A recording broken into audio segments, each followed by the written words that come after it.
Hi everyone, please subscribe to my channel. Blood Immortal Venerable. See playlist for other chapters and novels. I do not translate the novels. Credits goes to original translator and author of the novel.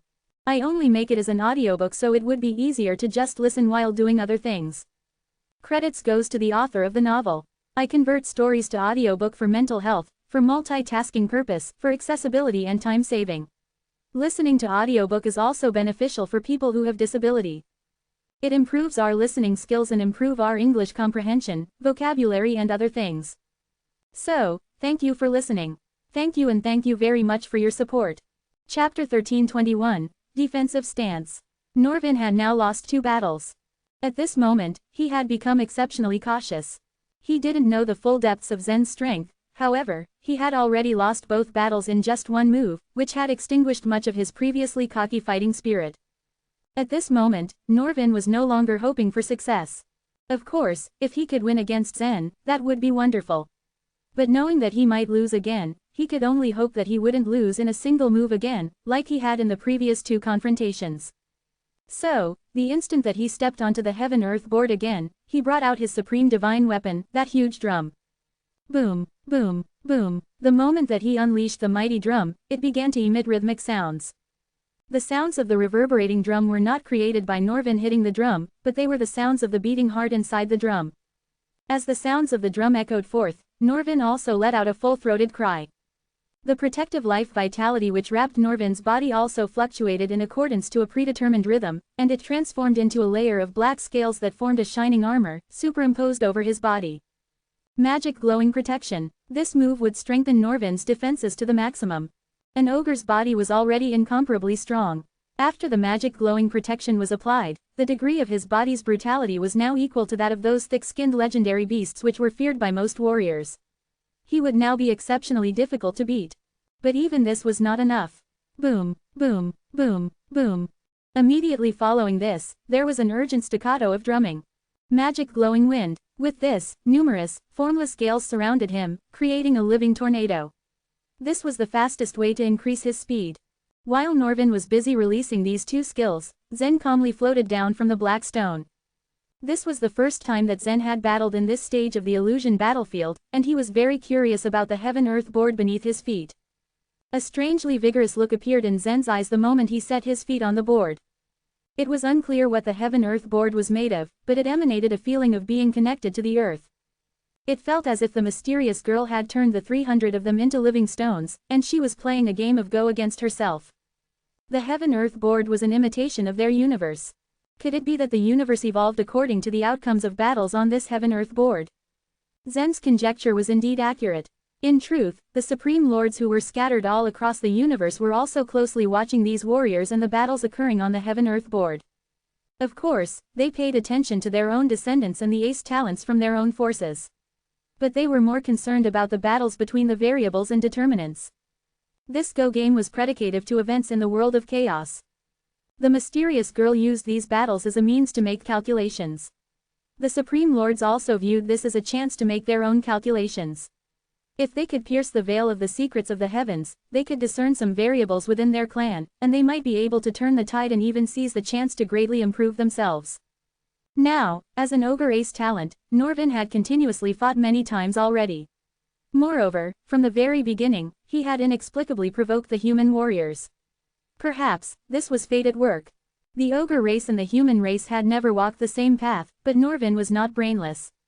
Continuously provoking the humans in the illusion battlefield would definitely arouse the wrath of the masses, and Norvin's strength was definitely not invincible. If he continued on this path, it would not end well for him. Did he know about this? There was definitely something strange afoot, and there was something fishy going on here. It was an easy matter to calculate one single person's fate, but much more difficult to calculate the combined fates of a group of people. The complications of these calculations for all living things in the universe were unimaginable.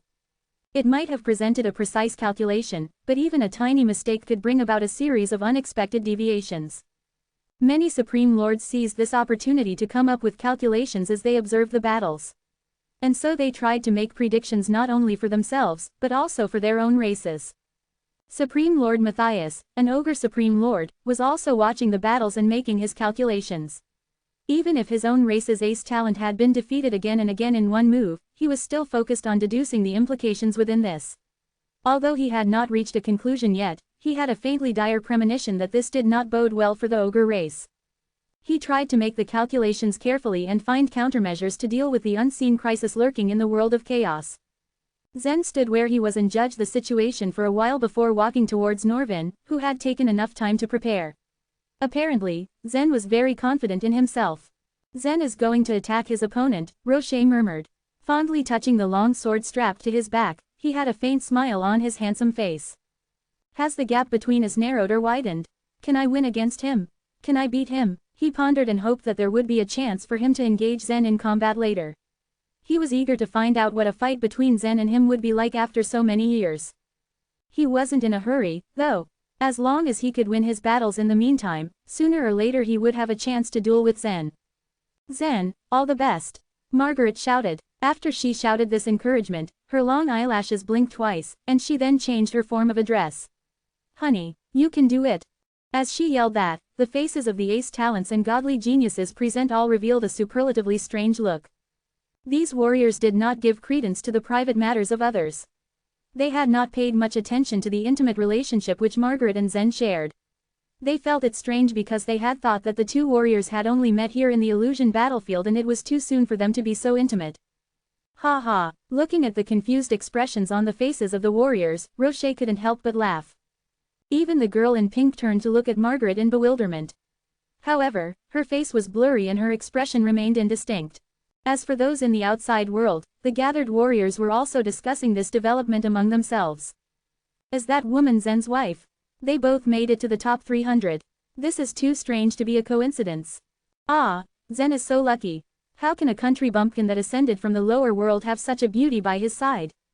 Humph, they most likely hooked up recently in the illusion battlefield. A woman, who so easily hooks up with a man, is most likely not of fair virtues.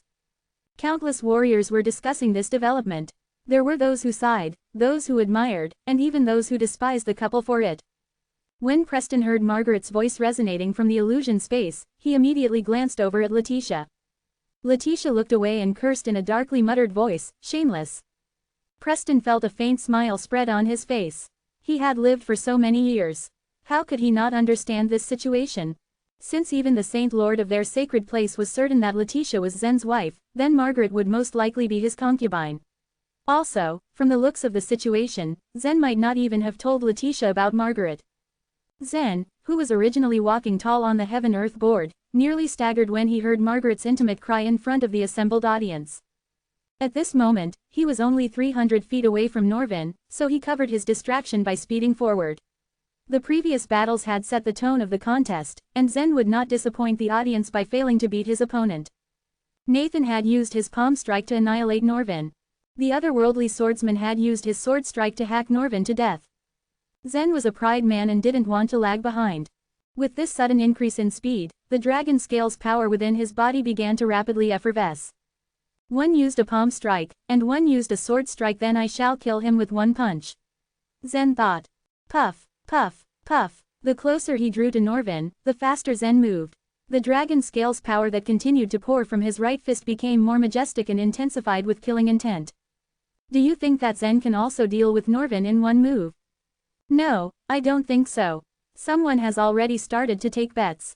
The odds of a single move against the enemy is 1 to 400. It is so high, the possibility of that is definitely too small. I don't think that's possible either. I don't know how strong Zen is, but Norvin has lost his courage after being defeated twice already. He has chosen to defend himself this time, instead of attacking. But who knows, maybe his strength is even stronger than Zen's. Besides, Zen has given Norvin enough time to prepare. He still wants to kill him with one move. In his dreams. From their point of view, Zen had truly amassed quite a bit of strength, though he had come out of nowhere.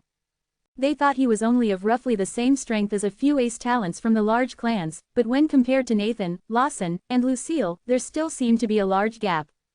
At this moment, Zen was oblivious to the thoughts and comments of those watching from the sidelines. He didn't care about those things either. If one punch wasn't enough to kill his opponent, then he would use 2 punches. If 2 punches didn't work, then 3 punches. As for Norvin, he had indeed lost his will to fight. He cowered and didn't even dare to fight back. Once he fought back, it would mean that he would have to reveal his flaws, and once he did so, it was very likely that he would continue to make the same mistake again and be defeated by Zen's single move. This was the last thing he wanted. Therefore, at this moment, he was completely on the defensive. Although this perfect but cowardly defense was very humiliating, he used it since he was truly afraid of being crushed. Even though he might lose again, he didn't want to lose in just one move again. As he watched Zen's punch come crashing down on him, he hurriedly beat a retreat while fiercely defending himself. Tear him apart. Norvin, you are the ace talent of our ogre race. How can you be so cowardly? That brat did not even put his life vitality into that punch. What are you afraid of? I think Norvin shouldn't have been chosen to participate in the illusion battlefield this time.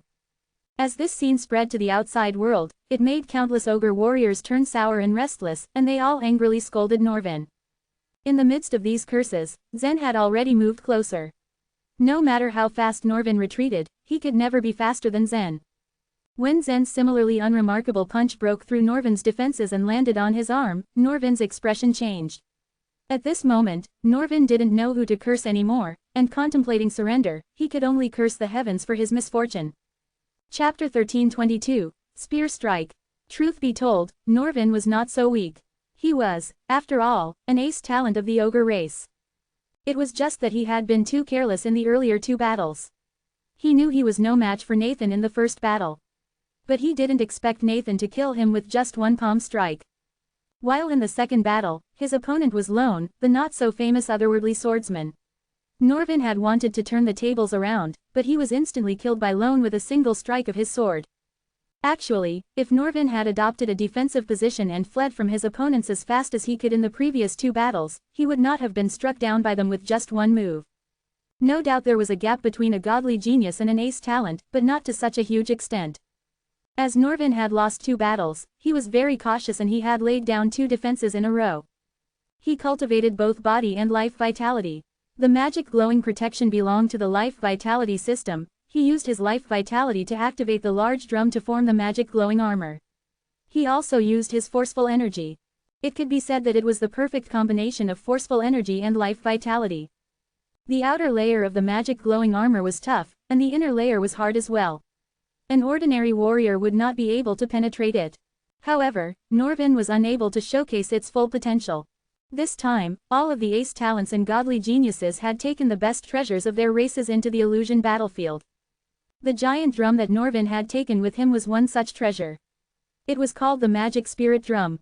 It was a supreme divine weapon and ranked 405th on the Universe Spirit Tablet. The weapons in the hands of this group of warriors were indeed extremely powerful, but they were unable to use them in their full potential. Generally speaking, if one wanted to use a supreme divine weapon in its fullest power, one would need to be at least a spirit transformation realm warrior or a world lord. Even if the magic glowing armor only operated at 10% of the magic spirit drum's strength, it was not something that could be easily shattered with brute force.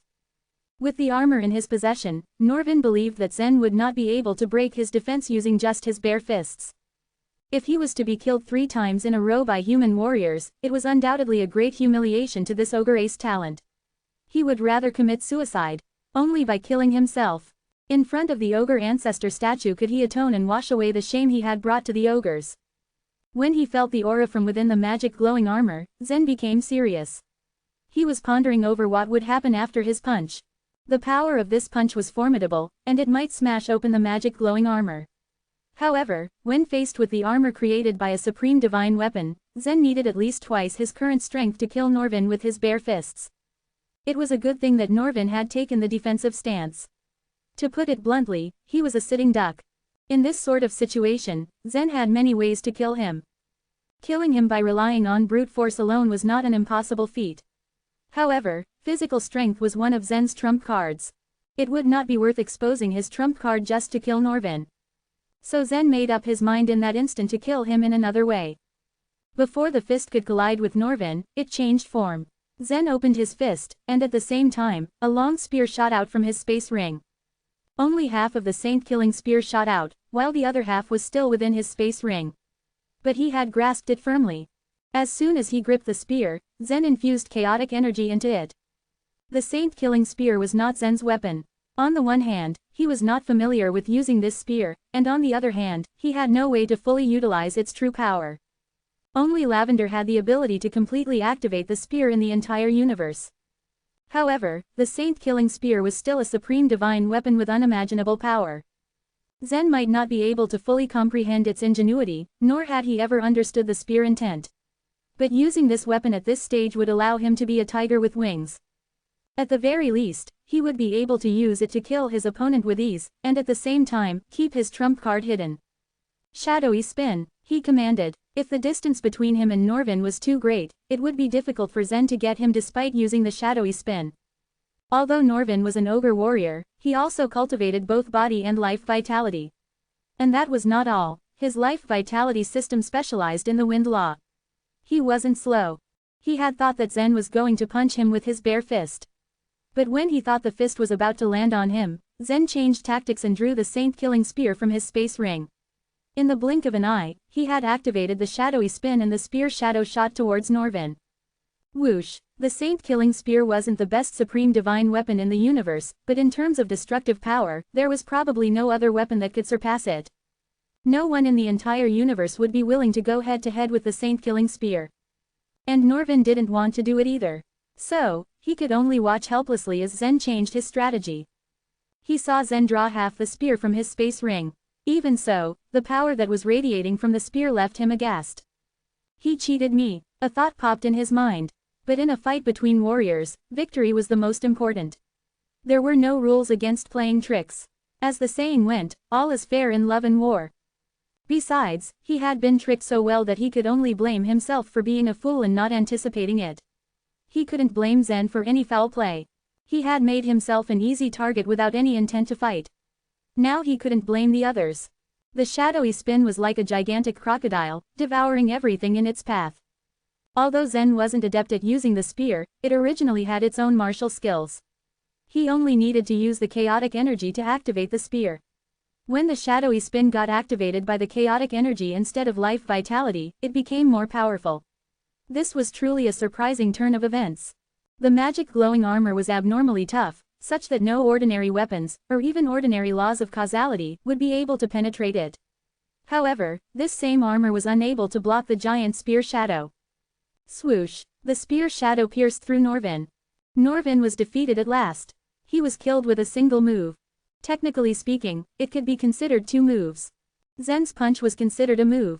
Then he changed his fist into a palm and took out his spear to kill his opponent with a spear strike. However, at this moment, no one cared about whether Zen used one or two moves to kill Norvin. Everyone believed that Nathan used a palm strike to kill Norvin, Lone used a sword strike and Zen used a spear strike. But why Zen had the spear in his possession was still a mystery to everyone. How did the Demon Knight's saint-killing spear appear in Zen's hand? That's the saint-killing spear, remarked someone. How did it end up in Zen's hands? Asked another. The saint-killing spear is the Demon Knight's most precious treasure, and the Queen of the Demon Knight is by his side. But she couldn't have passed it down to Zen, right? Humph, I heard that the Queen of Killings is only a soul now. Where did she even get the saint-killing spear from? This spear must have obviously been preserved within the Demon Knight. Meanwhile, inside the Demon Knight, Elena stared coldly at the saint-killing spear in Zen's hand. A ruthless expression was visible on her face as her gaze landed on Malachi, who was beside her. My queen, Malachi stammered and knelt down on the floor. Elena was in the same faction as Malachi, and there was also a bloodline connection between them. Back then, she had supported Malachi's father, Gunter, to become a supreme lord. The saint-killing spear was accidentally snatched by Zen in the illusion battlefield, Malachi explained quickly to quell his queen's fury. Elena shook her head and sighed, it's only a projection of the spear. It's not important, but let me tell you something, you let me down. Losing the saint-killing spear in the illusion battlefield was no big deal as the real spear was still in her possession. However, all of Malachi's illusion points were taken away and he failed to make it to the second stage. This was what disappointed Elena. The two groups of Demon Knight warriors supporting her were almost completely annihilated in the illusion battlefield, while the godly genius groomed by the Queen of Life had a smooth journey and might rank high. However, that godly genius belonged to the faction that followed the Queen of Life. Elena always wanted to control the entire situation, and so she was not pleased when such a thing happened. Chapter 1323. The rules of elimination. When Zen pulled out the saint-killing spear, the faces of the other martial artists drained of color. The spear was one of the top 3 supreme divine weapons on the universe spirit tablet. It was the symbol of the demon knight. Isn't Zen a sword cultivator? Why did he switch to use a spear so suddenly? They wondered. Zen hadn't stayed in the upper world for long. But the fact that he was in the Humanity Alliance had already been dug up by many people, as was his performance in passing the torch. The Humanity Alliance had probably released the news on purpose, with the intention of proving to the other races in the universe that Zen was a part of their alliance. But Zen did not care what others thought of him. The saint-killing spear had been returned to his space ring after one thrust. Every other living being in the universe had heard of Zen's name, but this was the first time they were seeing him in action. It was true that Zen had killed Norvin, an ogre ace talent. But the saint-killing spear was so famous that many would think he had won because of the spear and not because of his true strength. Zen went back into the air and stepped onto a black stone. Close by, a white stone began to float towards him. On this white stone stood a slender woman from the Demon Knight. Quiet and elegant, she was a little less spirited compared to the other women, but also more dignified. As she floated up to Zen, she stared at him and said, "Friend, please return the saint-killing spear to us. It belongs to us and is the Demon Knight's most sacred item." Zen smiled. He knew that the saint-killing spear was extremely important to the Demon Knight. But the problem was that they were in the illusion battlefield. The saint-killing spear he was using was not the original spear itself but just a projection. But he knew that there was a high chance that he could take the spear out of the illusion battlefield as he had marked it in the Hall of Causality. He wanted to surprise Lavender when he returned to her side. And now, this woman wanted him to return it. How could he do that? So he merely smiled as he stared at her. "I'm supposed to return this spear to you just because it is a sacred item of your race." She nodded. "Of course. Are you an idiot? This saint-killing spear is only a projection, not the real spear," Margaret intervened, unable to hold it in any longer. She had moved her stone and had blocked the path of the woman from the Demon Knight. The woman smiled faintly and said, "Of course I know that. But I also know that he has been to the Hall of Causality and that the saint-killing spear has already been imprinted with a mark. So it can be taken out of the illusion battlefield." She then turned to Zen. "Do you really plan to give it to Lavender?" Zen frowned. He realized that the woman was reacting rather strangely. People of the Demon Knight addressed their 3 queens as, "My queen," if and when they mentioned them. Even Lavender's enemies in the Demon Knight respectfully addressed her that way. But this woman was calling Lavender by her name. Who was she? Zen smiled coldly as he said, "I got this spear from the hands of a Demon Knight martial practitioner. So of course I should hand it over to Lavender. You want me to give it to you? Who do you think you are?" The woman from the Demon Knight wasn't angry at Zen's words. Instead, she stared at him, and a faint smile snaked its way onto her face. "We will fight each other sooner or later, and you will return it to me then." And then, on the white stone, she floated over to the other side. Zen was confused. Just who is this woman? What does she mean? "She is a godly genius of Demon Knight. Her name is Shania," a human ace talent told Zen. Shania. Zen had never heard of her before. However, since he had never been to the Supreme Worlds controlled by the Demon Knight before, it was normal for him not to know much about their talents. The human martial artist continued, "Shania is very strange. I have never heard of her before. Her Mahayana lotus flower has fully bloomed. It feels like she emerged from nowhere. Came out of nowhere." Zen stared at Shania's receding figure, his brows knitting together. The cultivation of a godly genius requires a huge expenditure of wealth and resources. No one has ever heard of the existence of a godly genius like her in the Demon Knight. And now suddenly she exists. She has of course appeared out of nowhere. The human ace talent knew quite a bit about this, and he even helped Zen analyze this. "Whoever she is, she intends to force me to return the saint-killing spear to her. It's not going to happen. The competition on the Heaven-Earth board won't be life-threatening. What does she want to use to force me to give her the spear?" Zen thought, unable to figure it out. As he thought, his gaze fell on Shania. This was most likely related to Lavender. It was best to observe the situation quietly. The gigantic hand was still putting stones onto the Heaven-Earth board and the battle continued to unfold. 300 ace talents was a small number, but it still took a great deal of time to finish the matches one at a time. Ever since Zen had fought on the board, he had never gotten another chance to fight. On the other hand, Margaret had battled twice, and she had won both times using the Purple River Sword Array, which had been enough while she handled an ace talent. It was the 34th round when one of the 300 martial artists was finally eliminated. All the black stones on the board had now surrounded the white one, causing the martial artist on the white stone to fight with all his might. If he won, he could still stay on the heaven-earth board, and if he lost, he would be eliminated. But he had still been defeated and became the first among the 300 warriors to be eliminated. And even though Norvin had faced continuous defeats, he escaped elimination because the stone he had stepped on wasn't being trapped. This meant that if his stone wasn't cornered when placed on the board, he wouldn't be eliminated irrespective of the outcome of the match. But if a warrior's stone was blocked on the board, he had to fight for his life, because if he lost, he would be eliminated. Chapter 1324, Xenia Luo. The fact that the first martial artist had been eliminated didn't attract much attention from the eyes of ordinary martial artists. It was quite normal for a martial artist to be eliminated in a fight or a battle. After all, there had to be a loser, for there to be a winner. However, there were many martial artists who began to question the rules that governed this heaven-earth board. Using this method of eliminating martial artists seemed to be utterly baseless, and it was impossible to select the real best martial artist. For example, the fact that the ogre warrior named Norvin had been defeated 3 times in a row without being eliminated was considered unfair by other warriors. However, the combatants and spectators didn't realize that this battle was just a prelude of the universe's future. This age-old play had very little to do with fairness in the end. On the contrary, the supreme lords in the universe paid special attention to this tricky matter. The first ace talent who had been eliminated. His name was Gale. He was the best warrior from the spring race. The spring race was a small and unknown race, and they couldn't even be considered a second-rate race. However, an ace talent had been born in this insignificant race. After all, this race controlled only 3 supreme worlds. These 3 supreme worlds were extremely poor and mostly barren, so no major force was willing to occupy such a strategically unsound territory. Could it be that the crisis of this round of the universe is due to arise from such a small and unknown race? Within the Humanity Alliance, Supreme Lord Helm muttered as he surveyed the black and white stones. It's such a small race, the spring race. Our Humanity Alliance can easily destroy them with the combined strength of just a few 10th-grade sacred places. Do they even have the ability to trigger a crisis? Yolanda asked in confusion.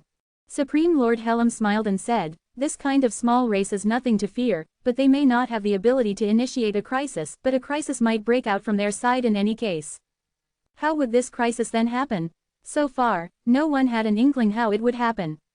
It could be a silent, apocalyptic plague that not even supreme lords could fight against. It could also be a destruction on an eradicative scale due to the fall of the stars, or it could also be a war instigated by an ambitious schemer from some greater forces. A storm started with a small drop. Given the speculations of many supreme lords, their gazes all turned upon the spring race. If they were to start speculation about this race, they would very likely deduce a probable result. According to this result, they would then be able to set up their defenses in advance in order to overcome the predicted crisis. The stones on the heaven-earth board were still falling down one by one, forming a strange linear pattern.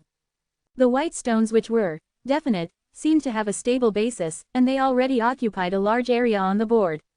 As for the black stones, which were variable, their line had become jagged and was cut into pieces by the white stones. As the warriors became more familiar with the rules, the way they fought changed as well. After all, the warriors' motto was adapt or die. These martial artists all had a rough estimate of their own strength. If one encountered a stronger opponent and was unwilling to reveal their trump card, they would voluntarily admit defeat. In any case, admitting defeat in such a situation would not see them eliminated. However, if they revealed their trump card too early and faced a life or death battle, they might be targeted and eliminated. And because of this unusual circumstance, this round of battles continued to grow in speed. After both sides were placed on the board, they quickly guessed at each other's strength. They even probed each other before deciding if they should immediately surrender. This method obviously might not have been the true intent of the Heaven-Earth board. However, the mysterious girl didn't stop them. She continued to focus on the 300 ace talents, and constantly placed them on the board. And whenever a white or black stone was to be surrounded and eaten, which was also the opportune time to launch a critical killing move, the martial artists on both sides would naturally start to take the fight seriously. If one lost in that situation, they would be eliminated immediately. So, naturally, they would go all out under that situation. As more and more stones tumbled over on the board, the speed at which the martial artists were being eliminated also increased. Because when it came to surrounding and eating, someone would definitely be eliminated. In this point in time, Zen and Margaret had respectively been cornered on the heaven-earth board twice. Zen still relied on his spear. Once, his opponent voluntarily admitted defeat, and the other time, after launching a fearsome blow, his opponent had stopped resisting and admitted defeat. As for Margaret, no one had been able to break her Purple River Sword array. Every time she activated it, her opponent would instantly admit defeat. Just like that, nearly 300 stones fell on the board. These ace talents had also fought 300 times in total. Of course, most of the fights were perfunctory and not very impressive. However, there was a group of martial artists who had yet to enter the heaven-earth board. At this moment, the white stones on the board had formed a giant dragon, and the situation had become extremely solid. However, although the dragon was stable, it was not completely still. A struggle had occurred at the top of the dragon against the black stones. The critical point of this struggle was likely 3 or 4 steps away from coming into being. Those martial artists who were well versed in the game could already see that this situation was likely to become a standoff between two godly geniuses. After all, this struggle would directly determine the outcome of the black and white stones. If the black stones were to lose again, the originally disadvantaged situation would lose its chance to be restored. If white stones lost, then this dragon would be killed by the black stones, and their situations would become reversed. The next few steps were therefore the most critical ones. Tap. Another pair of black and white stones landed on top of the dragon. 2 martial artists entered the arena. They fought, and one quickly admitted defeat. Tap, tap, 2 more stones fell on the board, and 2 more martial artists stepped up. One was Lawson from the Thoughtless Minds, the other was a diminutive race's ace talent. That ace talent quickly admitted his defeat, knowing that he was no match for Lawson. Right at this moment, the final step in the struggle had materialized.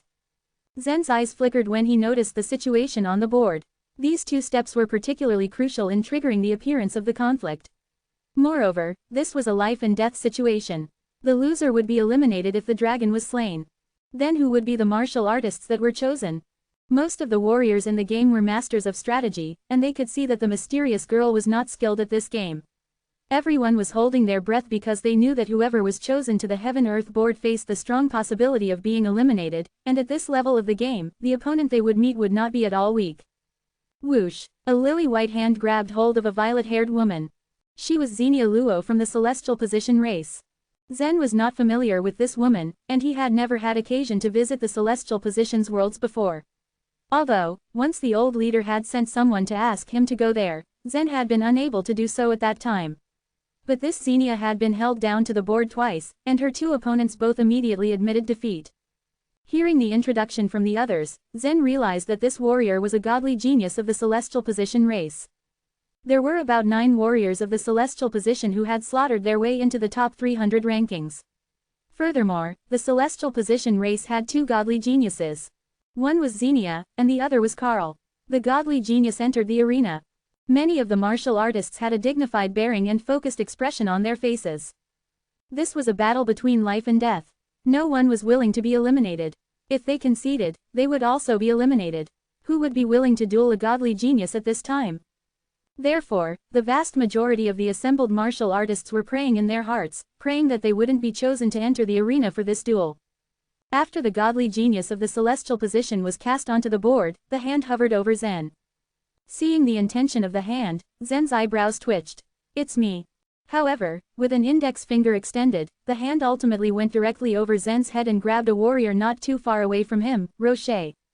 So it's Rocher who gets to fight her, Margaret said softly, a tinge of relief in her tone.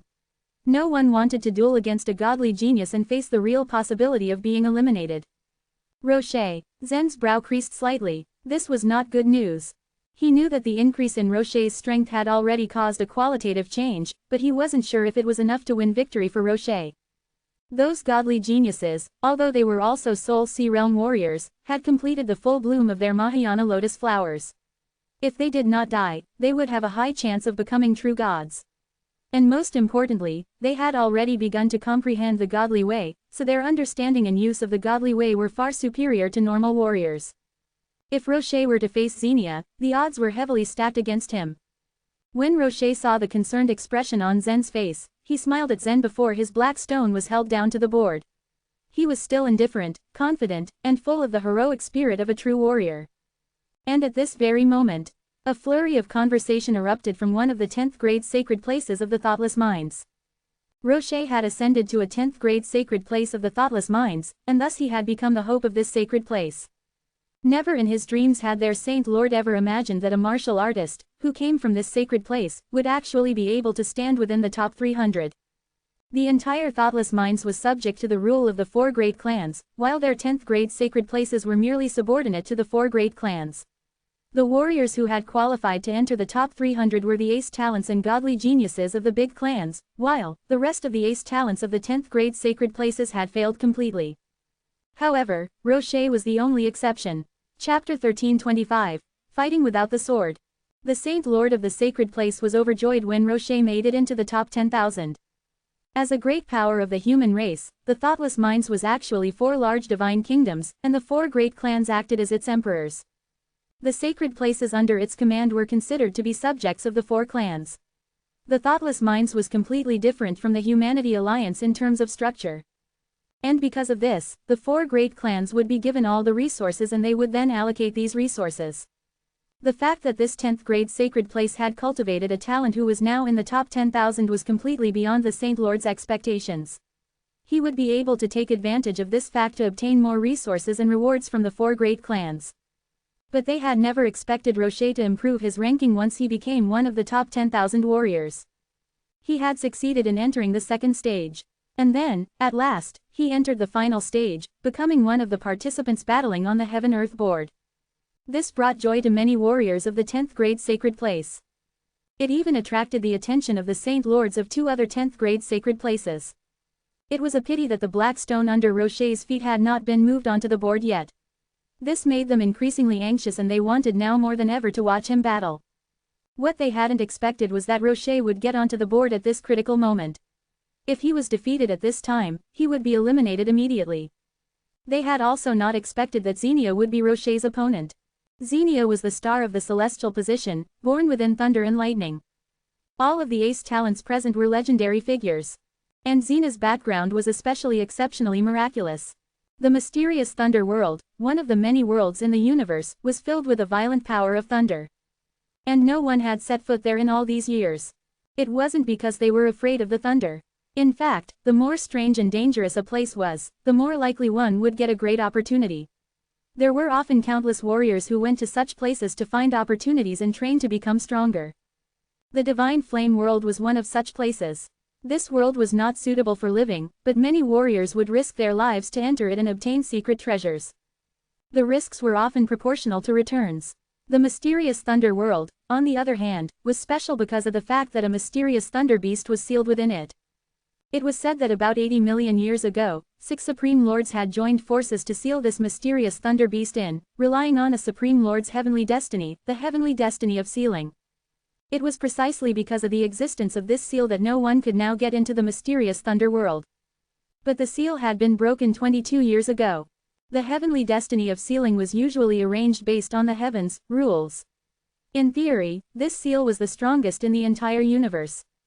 The shattering of it meant that the mysterious thunder beast had broken free from the seal and had obtained a power surpassing the heavens. Every being in the universe had been shocked at this development. Many warriors had even cried out in alarm, believing that the crisis of the world of chaos had arrived ahead of time. The mysterious thunder beast was the crisis. And it quickly gained the attention of many races in the universe. The Supreme Lords of the human race, the Celestial Position race, and the Ogre race went to the mysterious Thunder World to check on the situation. However, they found something unexpected once they had checked repeatedly. The seal of the mysterious Thunder World had indeed been broken. But the mysterious Thunder Beast was still sealed within it. Only a small portion of the seal was destroyed, so small that it could be ignored. And as they continued their investigation, they discovered something astonishing. This seal had been broken by a 3-year-old girl. This little girl had actually broken the seal on her own, and had walked out of that place with all sorts of thunder laws. This girl was Xenia Luo. Many races began to fight for her once they realized that she was supernormal. In the end, she had been taken away by the members of the Celestial Position, who named her Xenia Luo. Her origins were magical, which sparked heated discussions in the universe. But everyone eventually stopped discussing her. It was because once she had joined the celestial position, there was no more news of her. But the year before the illusion battlefield had opened, the celestial position had declared that they already had two godly geniuses, Carl Jung and Xenia Luo. Although no one had ever seen the extent of Xenia's power, everyone still believed that she was qualified to be a godly genius. They knew that there would always be warriors in this world who were born remarkable. Xenia was one of them. Oh no, the first opponent that Rocher will have to face is Xenia from the celestial position. Rumor has it that Xenia is extremely powerful, but she might not be able to defeat Rocher. Well, any talent belonging to the celestial position would be capable of being a top disciple of our sacred place. Besides, Xenia is a godly genius of the celestial position, the most powerful one among the young warriors. So how could she possibly be weak? Many warriors in the 10th grade sacred place couldn't help but sigh. Now that Rocher had made it into the top 300, the next thing that he could do, and that would be great, was if he made it into the top 10 and obtained a godly plate. It was a pity he had to battle Xenia. Why was he so unlucky? Xenia jumped off the stone and glanced at the board beneath her feet. Her purple eyes then shifted to Rocher's handsome face, before she smiled. "I'm Xenia Luo of the celestial position," she said. Xenia didn't look special in this moment. Instead, she looked like a friendly mortal with an elegant aura. Rocher also stepped off his black stone and pulled the long sword off his back. The long sword was wrapped in a layer of sackcloth. He placed it on the ground and slowly unwrapped it. Some warriors would take advantage of this and attack. But Xenia would not do that. Rocher also knew that she wouldn't. Once Rocher had removed the cloth, the sword's hilt came into view. It seemed to be a very ordinary sword. The body of the sword was still hidden in the scabbard, and he did not pull it out. Rocher stood up, holding on to the hilt. "I'm Rocher Hua of Cloud Hall," he said. Xenia said, tilting her head as she looked at him rather doubtfully. What was Cloud Hall? Preston, from the pure jade sacred place, stared at Letitia. Rocher's words proved Letitia to be right. Letitia only smiled, and seemed to take it as a matter of course. Ever since Rocher had shown his prowess during his fight with the heavenly evil sect, the Cloud Hall had begun to attach importance to him. Letitia naturally understood his personality. As a swordsman, he was a principled warrior.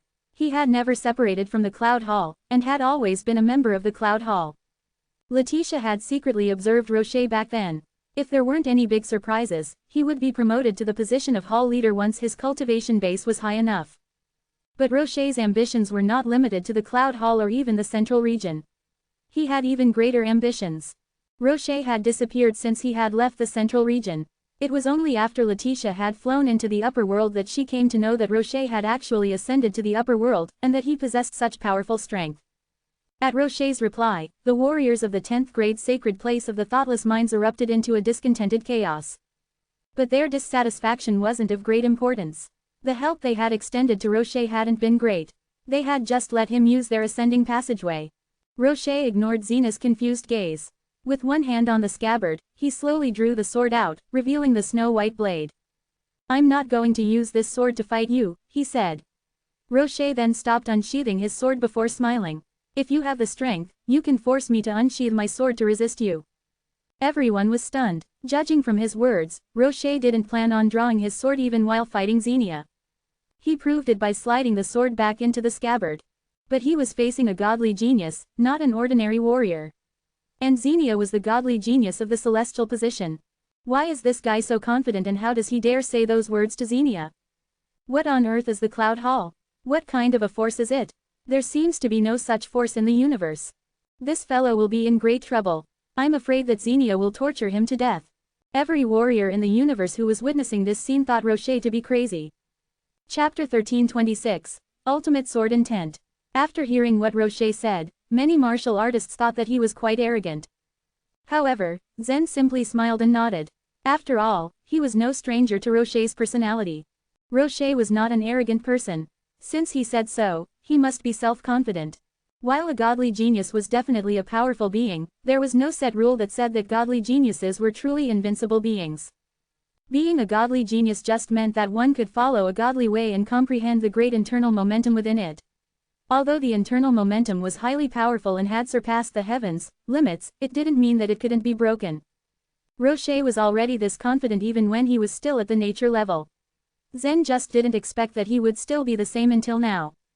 From there, it could be said that some people just had certain traits since birth. Even though they were sharpened by the many hardships they had experienced, their nature wasn't bound to change. Meanwhile, Xenia grinned upon hearing Rocher's words. She wasn't even angry. On the contrary, she just sized up Rocher with a strange look in her eyes. There were many talents in the celestial position race. Any warrior lucky enough to join them were considered as core disciples in any 10th grade sacred place.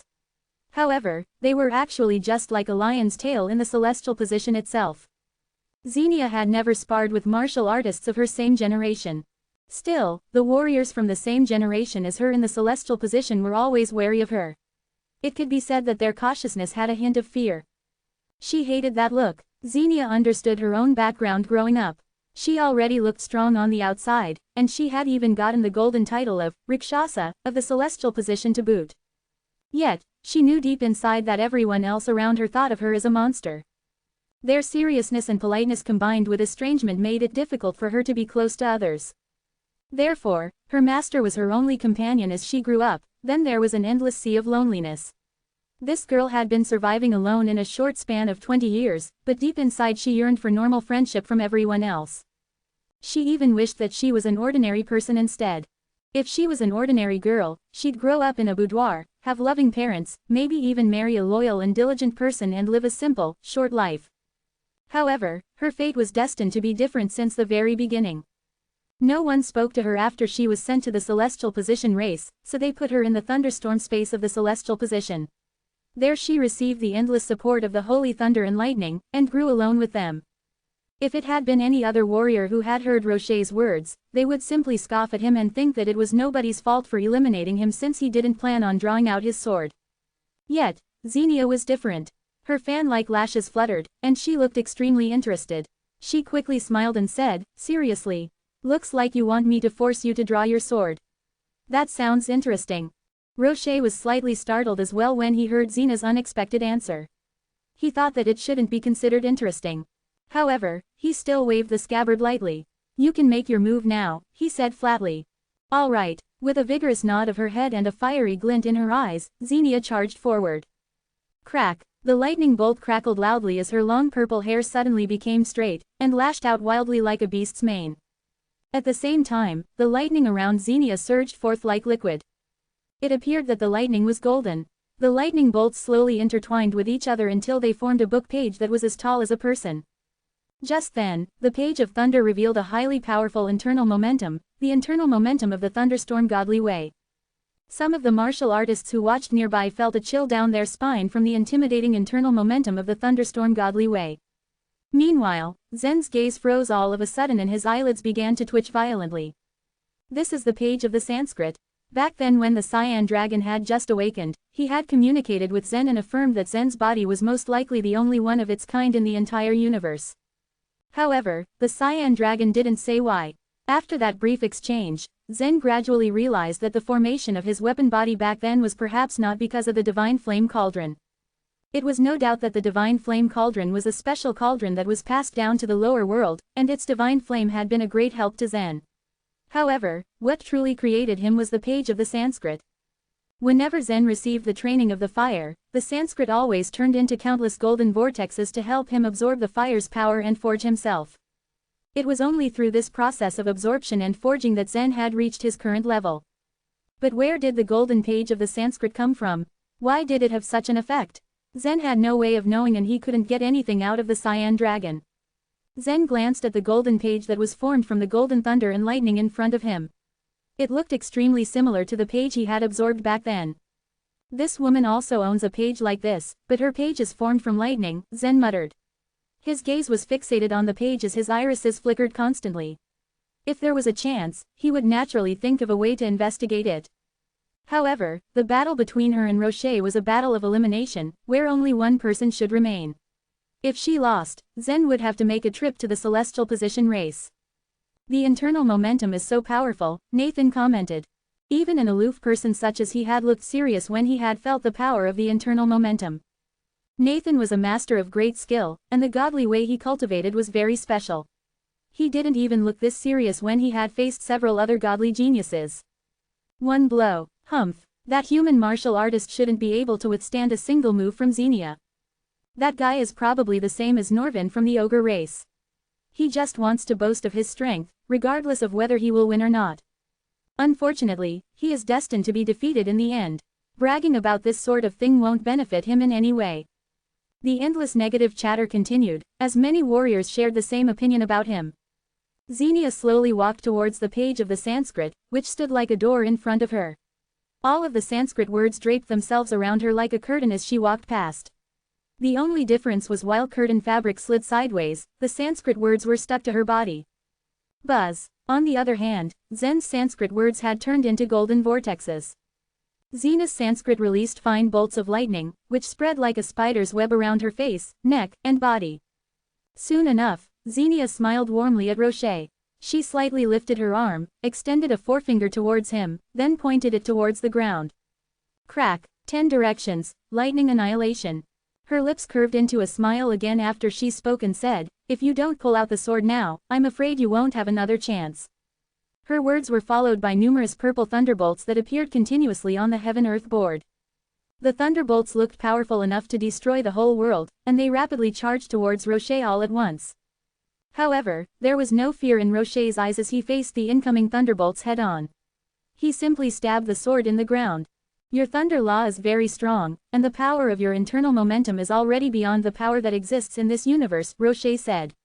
He smiled faintly at Xenia and continued, "I know that the essential difference between a godly genius and an ace talent is their internal momentum. If someone took away your internal momentum, you would only be just as strong as an ace talent. To others, the internal momentum is almost impossible to resist," Rocher said as he shook his head. "But to me, it's almost useless." Rocher leaned on his long sword after he spoke. A tiny bit of sword intent from the sword scabbard floated. Rocher had not yet activated his sword intent, but his sword intent had started to leak out on its own. When Zen saw the sword intent, he finally understood where Rocher's confidence lay. He also didn't expect that Rocher had actually comprehended the ultimate sword intent in the past few years. The ultimate sword intent had become a sort of a limitation in the universe. If he were to advance a bit more, it would surpass the current round of heavens. Therefore, to a certain extent, Rocher could also be considered as a being on par to a godly genius. Chapter 1327, Turning into Lightning. A man who had been away 3 days must be looked at with new eyes. But Rocher's progress still surprised Zen immensely. It hadn't been long since Rocher's ascension, so it was evident that he had already come upon an extremely valuable opportunity while he was on the savage land. Zen could only wonder what kind of wonders the savage land hid to help Rocher improve so much in such a short amount of time.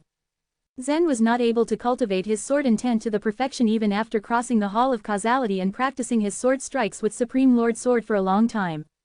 According to Supreme Lord Sword, Zen's sword intent was still defective. This defectiveness prevented him from reaching the peak of the emotion-closing godly way and achieving the ultimate sword intent. But Rocher had displayed something extremely powerful yet equally mysterious just now. Not even Zen seemed to have understood this ultimate sword intent he had used. Numerous purple thunderbolts, all loaded with devastating energy, rushed towards Rocher. One thunderbolt would be enough to completely incinerate a Spirit Supreme Realm warrior instantly. But when these thunderbolts went against Rocher's ultimate sword intent, they all exploded one by one. These explosions were deadly as the bolts scattered into numerous, web-like currents of electricity in the air. Crack! The heaven-earth board turned purple from the continuous thunderstorm. Gaping, ominous holes appeared in the sky one by one as the heaven-earth board was struck with a devastating storm of pure, electric power. However, these thunderbolts were still unable to cause Rocher any harm. The earth was struck again and again, but the area around the young man remained pristine and untouched. 298 warriors in the entire universe were witnesses to this event. The 128 Supreme Lords were, of course, also watching. All of them were quiet and currently assessed the situation in front of them. They never thought that 2 warriors at the Soul Sea realm could provide them with such an interesting and powerful show. None of them had ever imagined such young people already having that kind of destructive power. But there was always time for surprises. What was unimaginable in the past could very well be the norm for the future. The more powerful these kids are, the more serious this round of crisis will be. The coming world of chaos served as a catalyst. It was an event where people gathered all their resources and poured them into their fostered talents who were extremely powerful. These talents were all products of the universe's own, self-protective mechanism. It had sensed an incoming crisis, one more devastating than before, and it needed equally powerful talents to counter this said catastrophe. This fact had already been observed and confirmed by a number of supreme lords from the precious books that had been passed down from the last grand era. However, the more talented and powerful the warriors of this generation were, the more serious the universe's crisis would be. None of them could even imagine just how terrible the crisis of the world of chaos would be this time. Back then, Soul Sea Realm warriors had a lot of difficulty in fighting against their Spirit Supreme Realm seniors. However, these young warriors today proved a match against Spirit Transformation Realm warriors who had already established their own inner worlds for quite some time. Rocher's and Xena's strength greatly worried them. In the entire universe, Supreme Lords reigned in terms of power. Obtaining a heavenly destiny strengthened a warrior's power. However, this power and potential were also restrained to prevent him from surpassing the heavens. If a world lord's lotus flower could bloom 36 lotus petals, then there would be a chance for him to surpass the heavens, but this possibility was extremely small. But these young warriors in front of them were obviously capable of blooming the 36 petals despite only being in the Soul Sea realm. These talents were all precious existences, but it was unfortunate that they were born so close to the oncoming world of chaos. They served as the products of the universe's instinct of self-preservation and would no doubt be instrumental in the coming crisis. Core talents usually lived for millions of years after becoming world lords. But these young talents might not be granted this opportunity of a long life. Their responsibilities to the universe might cut their time short to dozens of years, or hundreds of years. Boom! The thunderbolts had finally ceased, leaving Rocher as an upright beacon of strength on the mountain. His smile was unchanged and his scabbard remained on the ground as if nothing happened. The only sign of the thunderbolts' devastation was the annular ravine that formed around the young warrior. The immediate board that surrounded him was the only part that survived. The stones, however, were undamaged. Some even floated in midair once the board underneath was bombed into smithereens. That guy, he's called Rocher. Yes, Rocher from the Thoughtless Minds. Where is he from? I remember him saying that he came from a place called Cloud Hall. Nonsense. Cloud Hall might be some small sacred place he used to live in before. That's even more ridiculous. How can a small sacred place ever have such a powerful warrior? I haven't heard of such a place either. Not many of the warriors present were willing to believe that Rocher had come from such humble origins. That was simply impossible given the power he just showed them. All godly geniuses came from the great forces after all. The Ogres, Demon Knight race, Humanity Alliance, and Blessed Buddha land all had one, while the Thoughtless Minds and Celestial Position had two. These godly geniuses came from all the great forces and races, no exception.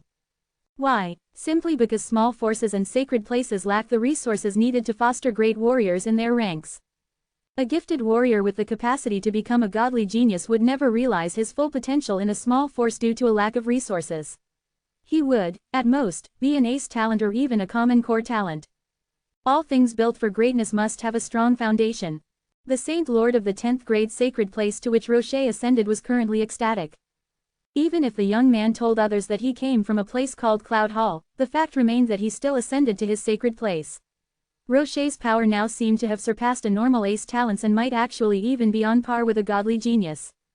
A potential godly genius from their sacred place. Such a thought would make any Saint Lord's toes curl in excitement. Before Rocher entered the illusion battlefield, this Saint Lord promised something. The one who ranked in the top 1 million would obtain a second-rank divine weapon. The one in the top 100,000 would obtain a secondary first-rank divine weapon. And the one who managed to land himself in the top 50,000 would obtain a first-rank divine weapon.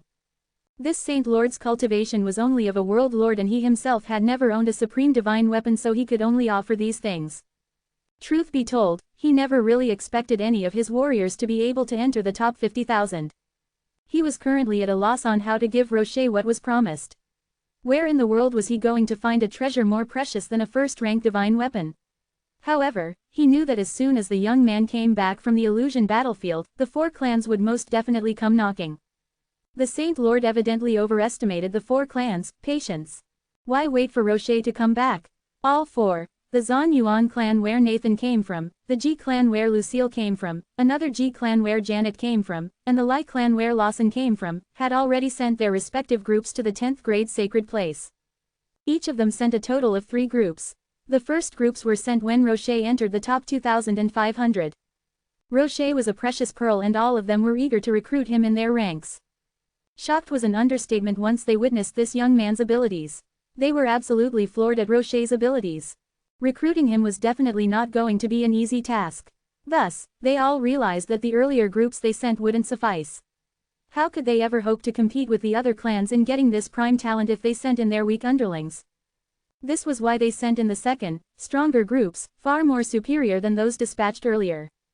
The Zhan Yuan clan leader currently watched Rocher and slapped his own head. Dang it. He is a godly genius. He muttered to himself. It was then that he decided to personally recruit this promising young warrior. It wasn't just him. The leaders of the other clans also thought the same thing. Seeing her attack failed to elicit any reaction from Rocher, Xenia displayed an obviously unhappy expression on her face. What was she going to do now? Rocher, on the other hand, didn't seem to be in any hurry. His scabbard was still on the ground as he watched Xenia think of her next move. This battle was an elimination round wherein the loser would have to go home while the winner would have a chance to have the godly plate. And warriors ranking among the top 3 would obtain better rewards. However, these things weren't that much of a concern as of the moment. The two simply concentrated on the battle happening between them right now. They were both competing to see who was more powerful.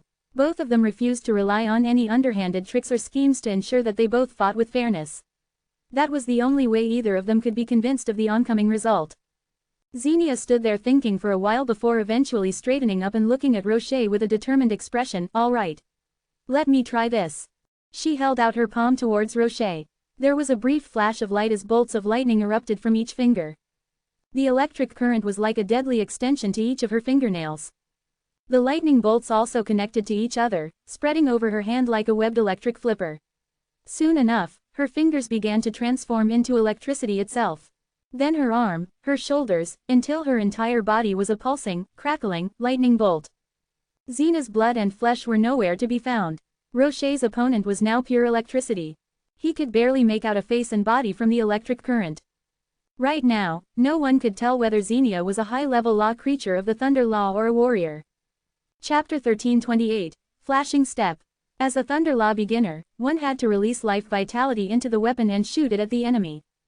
After reaching a certain degree of control, one could use thunder and lightning to encircle and temper one's body. For a martial artist, this was an easy task. But the power of thunder and lightning circulated within one's organs. It wasn't a major problem, but it couldn't be channeled into his brain. A warrior's soul was fragile and one could easily be injured from being struck by thunder. All martial artists that cultivated the Thunder Law had the power of thunder isolated right under their necks. In the universe, there were many martial artists that could control thunder and lightning. But under normal circumstances, no one would bring these elements into one's own mind. No matter how powerful one's mind was, it was no easy feat withstanding the torment of thunder and lightning. But at this moment, Xenia had actually completely turned herself into lightning. Such was different from the lightning escape skill. With this, one could only hide within thunder and lightning. The lightning escape skill could greatly increase a martial artist's flight speed. But this didn't mean that one could use lightning to move forward. Lightning speed was nearly immeasurable as it traveled through space, after all. The mysterious Thunder World was similar to the Divine Flame World in that there were quite a few Thunder Law creatures within it. But up until now, no warrior had captured a Thunder Law creature and lived to tell the tale. These creatures were all incarnations of thunder and lightning. They came and went with a kind of speed that was impossible to simply catch up to. In the history of the universe, there lived an eminent monk from the blessed Buddha land who possessed a Thunder Law creature.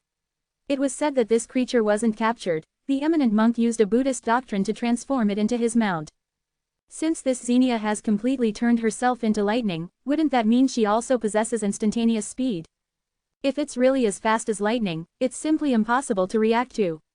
I've underestimated this Xenia, the instantaneous speed. In an instant, 900 lives were lost. Such was the limit of speed in the universe.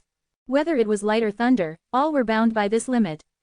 After Xenia completely transformed into lightning, she floated in the air. Even as her face was outlined by lightning, she was undeniably attractive.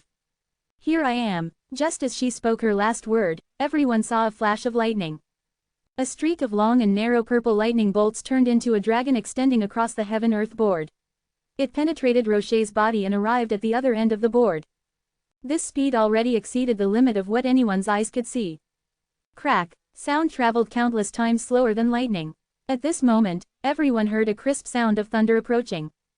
As it resounded, Rocher's hair bun was scattered in an instant as a wound seemed to appear along the side of his neck. The wound was scorched all around with blood flowing from it. It's impossible to dodge an instantaneous attack. I'm afraid Rocher has no time to react at all. Honestly speaking, I can withstand the power of lightning. But Xenia isn't using ordinary lightning attacks. In this state she's practically invincible, right? Some of the ace talents and godly geniuses watched the battle closely. Everyone was trying to figure out how to counter Xenia's attack. But as the old saying went, in this world, so long as one is fast enough, they have the potential to be unbeatable. The attack was already instantaneous, so what could be done to stop it? As Lucille stared indifferently at Xenia, a small ring appeared in her hand. It was made from life vitality, containing the power of the 5 elements. After Xenia transformed into lightning, it's true that she turned ridiculously fast.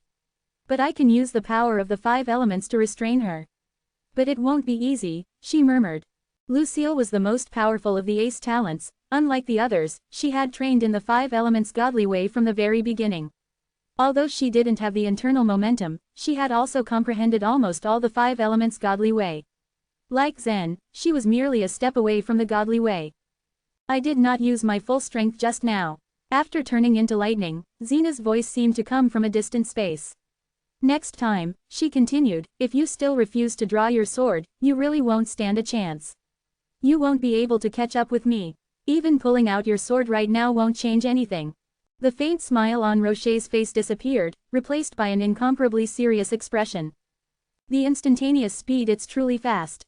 This is the purple lightning body in the thunderstorm godly way, Rocher stated seriously. Hearing his words, a hint of doubt flashed across Xenia's face. You know this skill? Since the ancient times, very few people had ever stepped into the godly way. The 3,000 great ways were all very different. Because only Xenia knew the profound mysteries of the thunderstorm godly way, she had to rely on herself to understand and practice them. Even the elders of the celestial position race couldn't give her any advice. The purple lightning body was something that Xenia had comprehended on her own. There wasn't anyone else aware of it. So how could Rocher call out the name of this skill? Without replying to her, he continued, however, you've just become a godly genius. The purple lightning body was unable to break through the limit of the universe. It might not be impossible to catch up.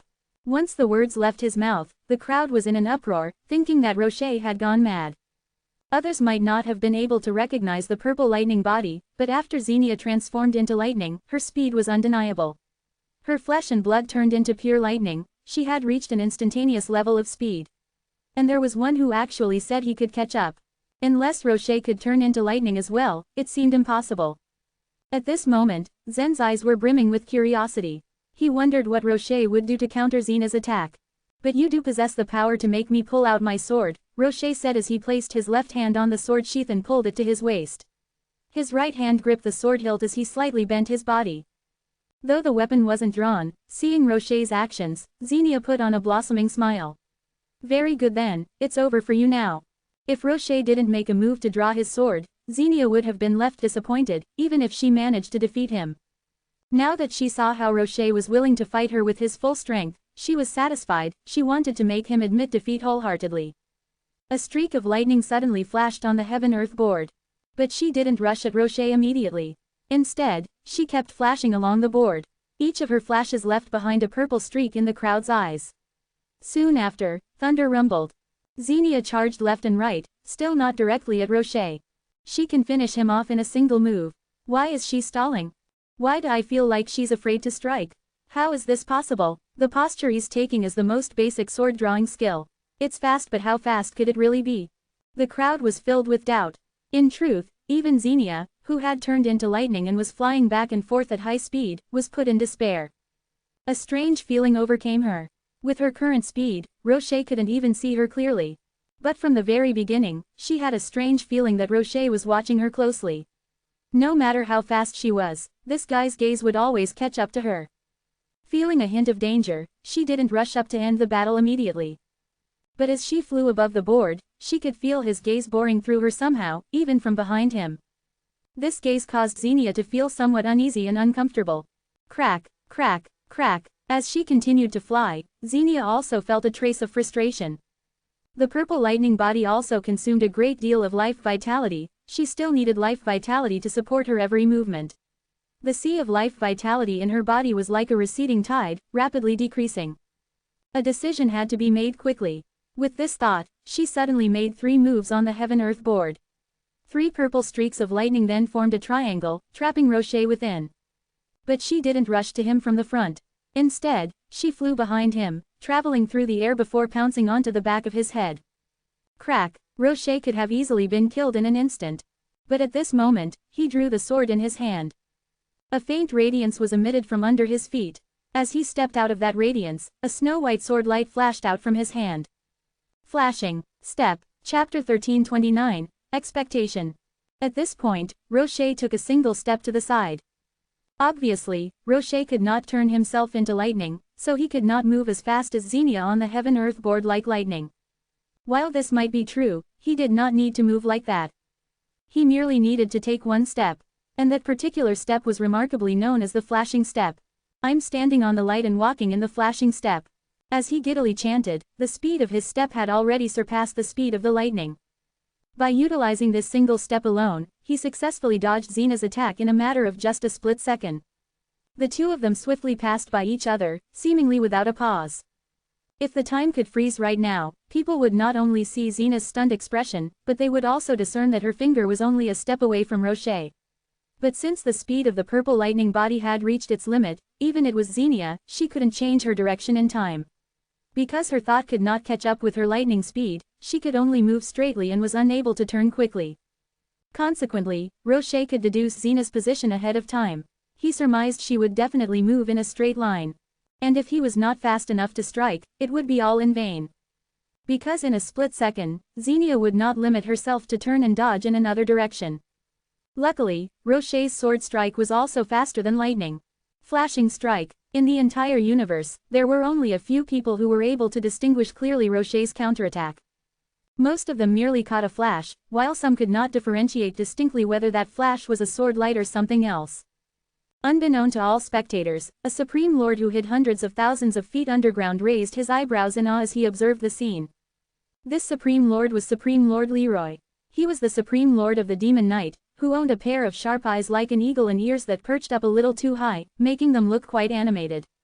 Supreme Lord Leroy's power could not enter the top 10 among all the Supreme Lords, but his visual perception could land him in the top 3 rankings. What a quick strike! Supreme Lord Leroy couldn't stop himself hollering with an amused look at his face. This sword strike was like a flash of light. It happened in the wink of an eye. As the light sparked, he timely executed the strike. And long before the light faded away, he had put back the sword into its sheath. And within 3 seconds, everyone heard the crisp sound of a sword sliding into its iron sheath. They all fixed their gaze at Rocher, who did pull his sword out a few seconds ago. He made a quick strike after pulling it out, making it harder for most people to discern those movements as well as to describe the outward design of his sword. At that moment, Xenia stood frozen and looked dumbfounded. There was no wound visible on her body. She felt something was amiss. Xenia's body was not in the form of flesh and blood after turning into lightning, so she should not be wounded, and there must be no bleeding as well. But who would have thought that a 2-inch wide gap would appear on her chest? All regular swords and even dozens of arrows could never hurt her because she could always fully recover in a short time. It was as if her body possessed magical healing power. Unfortunately, Rocher's sword was not an ordinary one. This sword strike contained a strange internal momentum, that seemed to have no power, but it could suppress Xenia's internal momentum within. Crack, crack, lightning continually burst out of that gap, exploding and emitting dazzling purple light. To some spectators, it was a beautiful scene to behold, but as for Xenia, that was a deadly wound.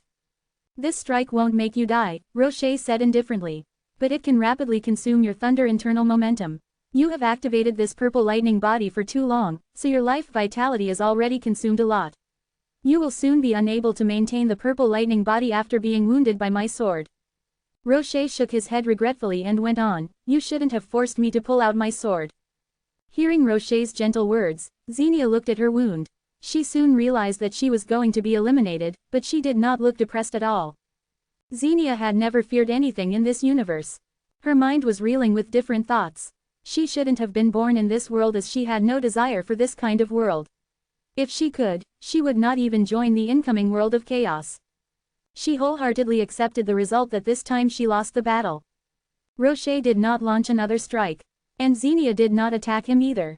Instead, she let the lightning on her fingers begin to dissipate slowly, turning both her hands back to their original state, looking soft and fair. Then her right arm, shoulders, and her entire body, all, at last, were transformed back from the purple lightning body. But the wound on her chest remained, and golden blood was oozing out of it. They said that one must change his blood if he joined the celestial position. Xenia was still at a young age when she joined the celestial position. So she was so young then when her blood was changed into the golden blood. Moments passed by, Xenia's face now turned paler and paler as more and more golden blood spouted out of her wound. But she was still smiling, saying, "You are truly powerful. But I might win over you if I were more careful just now. I have another powerful skill, but I can no longer use it now." What a pity. Though she said that it was a pity, she did not look disappointed. She did not care a lot that she would be eliminated. The purple lightning body is not the strongest skill in the thunderstorm godly way, but the confusing thunder, Rocher stated as if he was helping Xenia explain. Only the confusing thunder can release the ultimate internal momentum, but it is still unable to hurt me. Xenia darted a fierce look at him when hearing what Rocher said. What a bad guy. He already defeated me, but he is still hurting me. But she soon let it go. She remembered that there were many arrogant guys in the celestial position race. Carl was the most arrogant one in the young generation.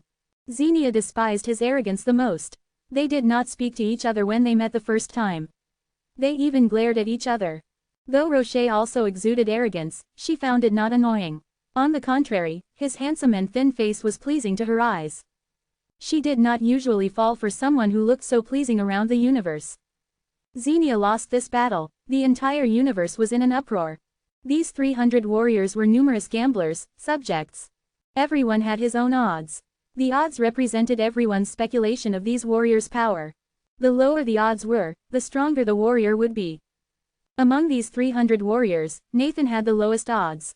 He ranked top 1 in those gamblers, hearts as the potential winner. The second one was Lawson. Then following were Kurt from the Blessed Buddha land, Carl, and so on. Xenia's odds were almost the same as that of Carl. The warriors with the lowest odds were all godly geniuses. Surprisingly, Rocher's odds were ranked around the 260th place. He strategically did not show his power before, and his ranking was not high in the illusion battlefield, so consequently, people underestimated him. Before Rocher fought Xenia, 99% of warriors thought he would surely lose within just a second. For them, he was just an unknown warrior. Some bankers even set up a gamble on how many moves Xenia would use to kill Rocher. No one had expected that the battle would end like this. This battle made so many gamblers lose a large sum of money. Rocher was such a dark horse. Those gamblers who lost everything all angrily cursed Rocher. On the heaven-earth board, the white stones had tried so hard to make a big dragon, but now it was damaged and broke by the black stones. The variable ones on the board got the upper hand, and the white stones which had an advantage over the black ones were now at a disadvantage. Until this moment did Rocher slowly walk towards his own stone. He then smiled at Zen in the midair. There was expectation in his eyes. As everyone was sensitive about his movements, they looked along with Rocher's eyes and saw Zen. They suddenly remembered that Rocher had said before that his sword was not prepared for Xenia. Seeing the provoking look on Rocher's face, they realized what he meant. Was he looking at Zen? They did not know that since Rocher had entered the central region, his target was always Zen. He never changed his target. There was a period of time when the harder he chased Zen, the bigger the gap between them became. But Rocher never revealed negative emotions, and he never had the thought to give up. He just cultivated quietly and tried his best to catch up with Zen. Today, he was finally qualified to stand on the battlefield. He would naturally expect a battle between him and Zen. Chapter 1330, Cindy G. Zen, who was standing beside the heaven-earth board, exchanged gazes with Rocher and nodded slightly. He too was looking forward to the battle with Rocher. He could tell that the Rocher in front of him was very different from the Rocher he had known before. Rocher had changed completely, as if he had been reborn. Since Zen wasn't familiar with this side of Rocher, the outcome of their battle would be uncertain. But at this moment, Zen was thinking about another problem. If the evolution of the heaven-earth board symbolized the fate of the universe, what did Rocher defeating Xenia from the celestial position mean? Looking at the surface of the board now, Zen saw that all the stones were in complete chaos and each of the warriors had occupied a place of their own. This scene made Zen fall into deep thought. Many people in the universe were watching this game and deducing its outcome. In the beginning, the big dragon that had been formed by the line of white stones had seemed unbreakable, like an iron rod. But not long after, the white stones, which had been the definite, had continuously made wrong moves, which had given the black stones, the variable, an opportunity to take advantage and fight back. As a result, the board was a mess. Whether it was the definite or the variable, they all occupied a small foothold. However, because of this, the game was in a deadlock. This game represents the current state of affairs in the universe. As I see it, that giant dragon is referring to the humans of the past. That is quite possible. Humans are the only ones who are thriving like a big dragon. They have almost unified the entire universe.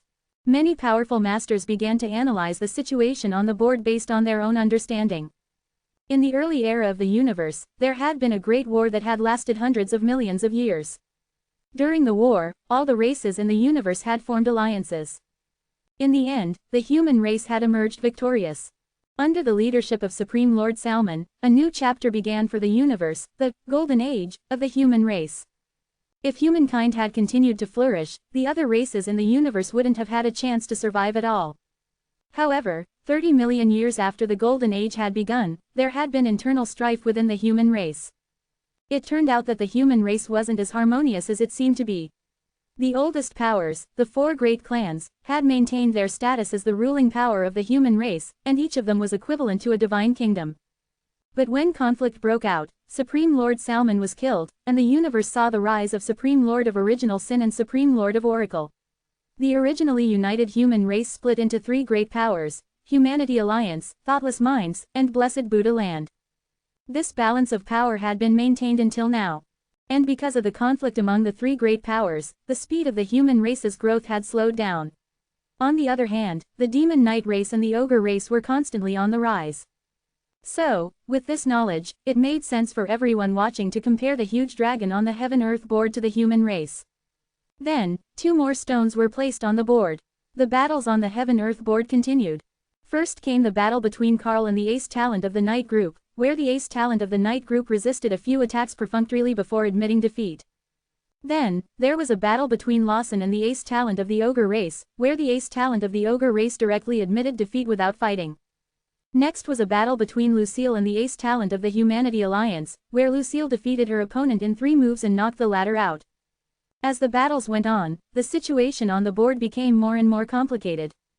The number of warriors standing on the stones gradually decreased as they were slowly eliminated. Although those who were wiped out were unwilling to accept the result, they did not leave empty-handed.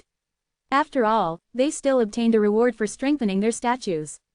Just this reward alone was already quite astonishing. Several hours later, Zen was picked up by the fair-skinned hand. The hand placed the black stone under his feet onto the board. And right now, Zen was facing a knockout match. In normal battles, even if a warrior lost, the warrior wouldn't be eliminated. That was why many people directly admitted defeat in those battles. However, things were different in a knockout match. Since the risk of elimination loomed over both warriors, the fight would be fierce and it wouldn't end until one of them was wiped out. So naturally, any ace talent would attach great importance to a knockout match. There's finally an elimination round. Who's my opponent? Zen, who was standing on the Heaven-Earth board, raised his head and gazed up at the sky. The fair-skinned hand reached out from the thick clouds again and moved toward the side where the white stones lay. When Nathan saw the hand move toward him, the corners of his mouth curved into a smile. His eyes looked expectant. Is it my turn? In Nathan's eyes, there were only 2 or 3 warriors who were qualified to be his opponents. Lawson was one of them. Before, Lawson and Nathan had been sent to the same supreme world and they had even fought once. However, Nathan had been unwittingly cheated by Lawson and his ranking, which had been the first, had immediately dropped. Ever since then, he'd held a grudge against Lawson. And he swore he would take revenge. Lucille was also a strong opponent for him. Even though this woman was only an ace talent, she used the 1 soul in 2 bodies to cultivate the 5 elements godly way, so her abilities were not much weaker than that of a godly genius. As for the 3rd warrior, Nathan had always thought that it wouldn't be bad to have Zen as his opponent. In his eyes, Zen was just a very lucky man who had ascended to the upper world. His strength was only average. However, he had a woman like Margaret by his side. Moreover, he had a divine weapon, the saint-killing spear of the Demon Knight, with him, and Nathan had no idea how Zen had obtained it. These things both intrigued and upset Nathan. Anyway, this would be a good opportunity for him to eliminate Zen. When he thought of this, a faint smile appeared on his face. The saint-killing spear was powerful, but the spear skills that Zen had displayed were very ordinary. And anyway, the weapon that Zen usually used was not a spear. However, the fair-skinned hand descending from the sky passed through Nathan and landed behind him. Behind Nathan was a seemingly shy human girl. This woman was an old friend of Nathan, and she had a good relationship with Lucille as well. She was the ace talent of the G clan where Janet came from, Cindy G. In fact, the G clan that Cindy G belonged to had evolved from the G clan that Lucille belonged to. In the earlier days, the two G clans had belonged to the same family. Right now, the Thoughtless Minds was the strongest power of the human race. In the four great clans, there were two godly geniuses, Nathan and Lawson. Right after them, the strongest warriors were Lucille and Cindy G. Although these two women were only ace talents of their clans, the two clans they belonged to both had methods to cultivate the godly way, so their strength was comparable to that of godly geniuses. During the battle among the four great clans of the Thoughtless Minds, the elites of the younger generation of the four great clans had been ranked in terms of their strength. Nathan was in the first place, Lawson was ranked second, and Lucille was ranked third. Cindy G, who was slightly weaker than Lucille, was ranked fourth. It's my turn. Cindy G pursed her lips. Don't be nervous. Zen might have some ability, but he won't be a match for you. Lawson, who was on the other side, laughed coldly. The four great clans were in the same boat and had a good relationship with one another. They were well aware of Cindy G's personality. Although she was a shy and reserved woman who had no confidence in socializing with other people, her strength could not be underestimated. That's right. This fellow only relies on the saint-killing spear. As far as I know, you've nothing to fear, Nathan added, smiling. But, before Cindy G could finish her sentence, the fair-skinned hand grabbed the stone under her feet and placed it on the board. Cindy lifted the hem of her dress and bashfully stepped onto the board. Meanwhile, at this very moment, in the G clan of the Thoughtless Minds, all of the members of the G clan had focused their attention on Cindy G. Cindy's opponent is actually Zen. She's lucky. Although this Zen is quite powerful, he doesn't have the strength to contend with a godly genius. He probably hasn't stepped into the godly way, but Cindy has already stepped halfway into the dream godly way. Even if she were to just display the Emerald Dream, Zen would have no way to resist. There was only one person in the G clan who was still standing in the picture. Since the battle in front of them was a battle of elimination, they naturally had to pay close attention to it. Cindy G was their only hope. However, her opponent had turned out to be Zen, which they had never expected. Anyway, although they were surprised, they were confident that Cindy G would have no problem dealing with him. In the eyes of most people in the universe, Zen possessed the strength of an ace talent. Although he had instantly killed Norvin of the ogre race, he hadn't relied on his own strength to achieve that. He had merely relied on the strength of his weapon to win. However, no matter how powerful that saint-killing spear was, it shouldn't have much of an effect on Cindy G. As such, all the warriors in the G clan were very optimistic about this fight. That was what everyone felt, except Janet, who was watching the scene with a frown on her face. Janet had not made it through the second stage, so she had left the illusion battlefield and returned to the G clan. Now, she was watching the competition on the Heaven-Earth board with the rest of the members of the G clan. Oh, my goodness, Cindy's opponent is actually Zen. Among all the members of the G clan, Janet was the only person who knew Zen's true strength. Since she had once fought in the illusion battlefield together with Zen, she knew that his strength was unfathomable. Chapter 1331, The Emerald Dream. Although Janet was worried, her face did not reveal it. As a member of the G clan, she could not do or say anything to displease and disappoint her clan members. Meow. The flame kitten in her hand meowed softly. She had explored for treasures in the Hall of Causality, but in the end, she only duplicated and received a flame kitten. This had resulted in her being ruthlessly scolded by her father. How could she dare to speak up now? In short, the members of the G clan were still optimistic about their chances. Warriors in the universe estimated that Zen's strength was equal to that of an ace talent. However, Lucille and Cindy were both top ace talents. The power they possessed rivaled that of the godly genius, and they were also capable of showcasing their internal momentum. Thus, in their eyes, Zen was still far from able to contend with them. The only troublesome matter pertained to the saint-killing spear. The stone was lightly placed on the board.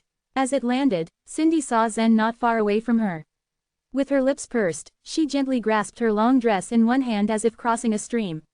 She carefully jumped down from the stone, her face slightly flushed. Anyone who saw her could tell that she was a little nervous. "Hello." Cindy nodded at Zen as a form of greeting. Those who did not know Cindy were visibly confused. This woman did not look like she was stepping onto the battle ring, but instead it was like she was going on a blind date. Was there really a need to be so courteous and nervous? However, Cindy had always been like this. Lucille, Nathan, and the other warriors who knew her well enough were used to it. She was shy and reserved, but her behavior was always rather confusing. However, her true strength was unmatched. "Hello." Upon seeing his opponent greet him in such a manner, Zen was a bit stunned. However, if others were polite to him, he paid his respects too. He bowed to Cindy with cupped hands. "Do you like peach blossoms?" Cindy was blabbering. She blushed, clearly nervous. Standing on top of the stone, Margaret's mouth twitched when she saw the scene. Is this woman insane? What does she mean by that? Why is she so shy? Rocher wore a smile on his face and did not utter a word. This time, Zen was also a bit speechless. However, he still forced a smile and said, "Peach blossoms fall like red rain. They are very beautiful. I, of course, like them." Cindy pursed her lips and nodded. "I like them too." Zen smiled slightly. He stared at the attractive woman in front of him and asked, And, Cindy thought for a moment before continuing, "I like peach blossoms because of a dream I had not so long ago. I could share it with you." "What will you share with me?" "My dream." As she finished speaking, Cindy gently waved her hand. A wisp of pink life vitality poured out of it. The life vitality formed a faint vortex in the air, enveloping the entire board. The board was dyed with the wonderful pink color in an instant. This was Cindy's dreamland. A wise man in ancient times had reached the godly way through one dream alone. That was not a legend, but the truth. The wise man was called Braden. He belonged to the blessed Buddha land, but since the humans had not been divided into different forces at that time, the blessed Buddha land had not then been established. When Braden became a godly genius, he had only been a spirit supreme realm warrior. He wanted to become a disciple of the hidden spirit temple which had been famous at the time. However, he could not enter the temple upon arriving.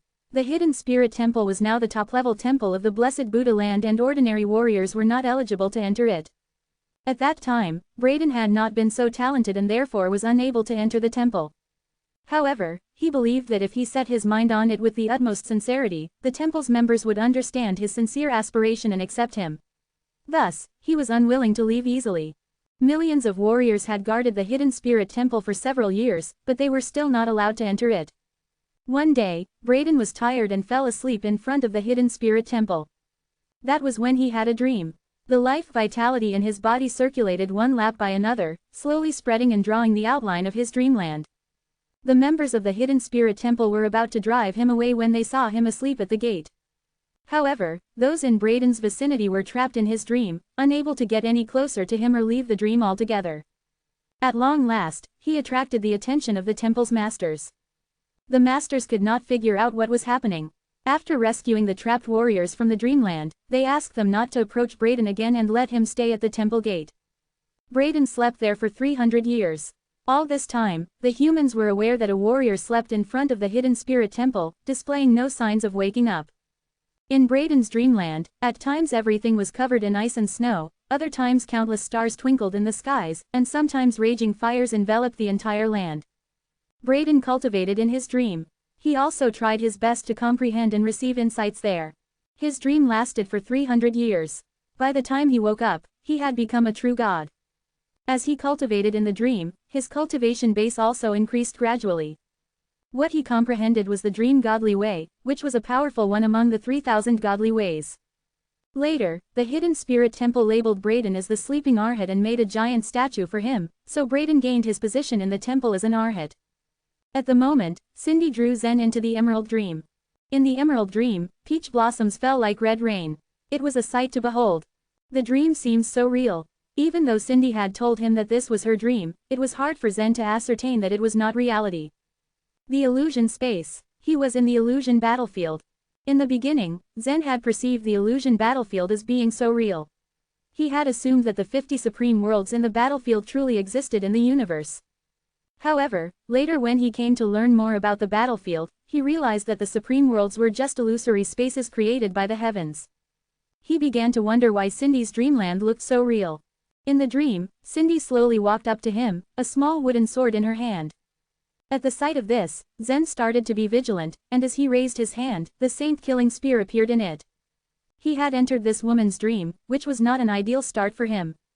In fact, almost everyone in the universe saw her dreamland. It was a pink space with countless pretty peach blossoms falling left and right.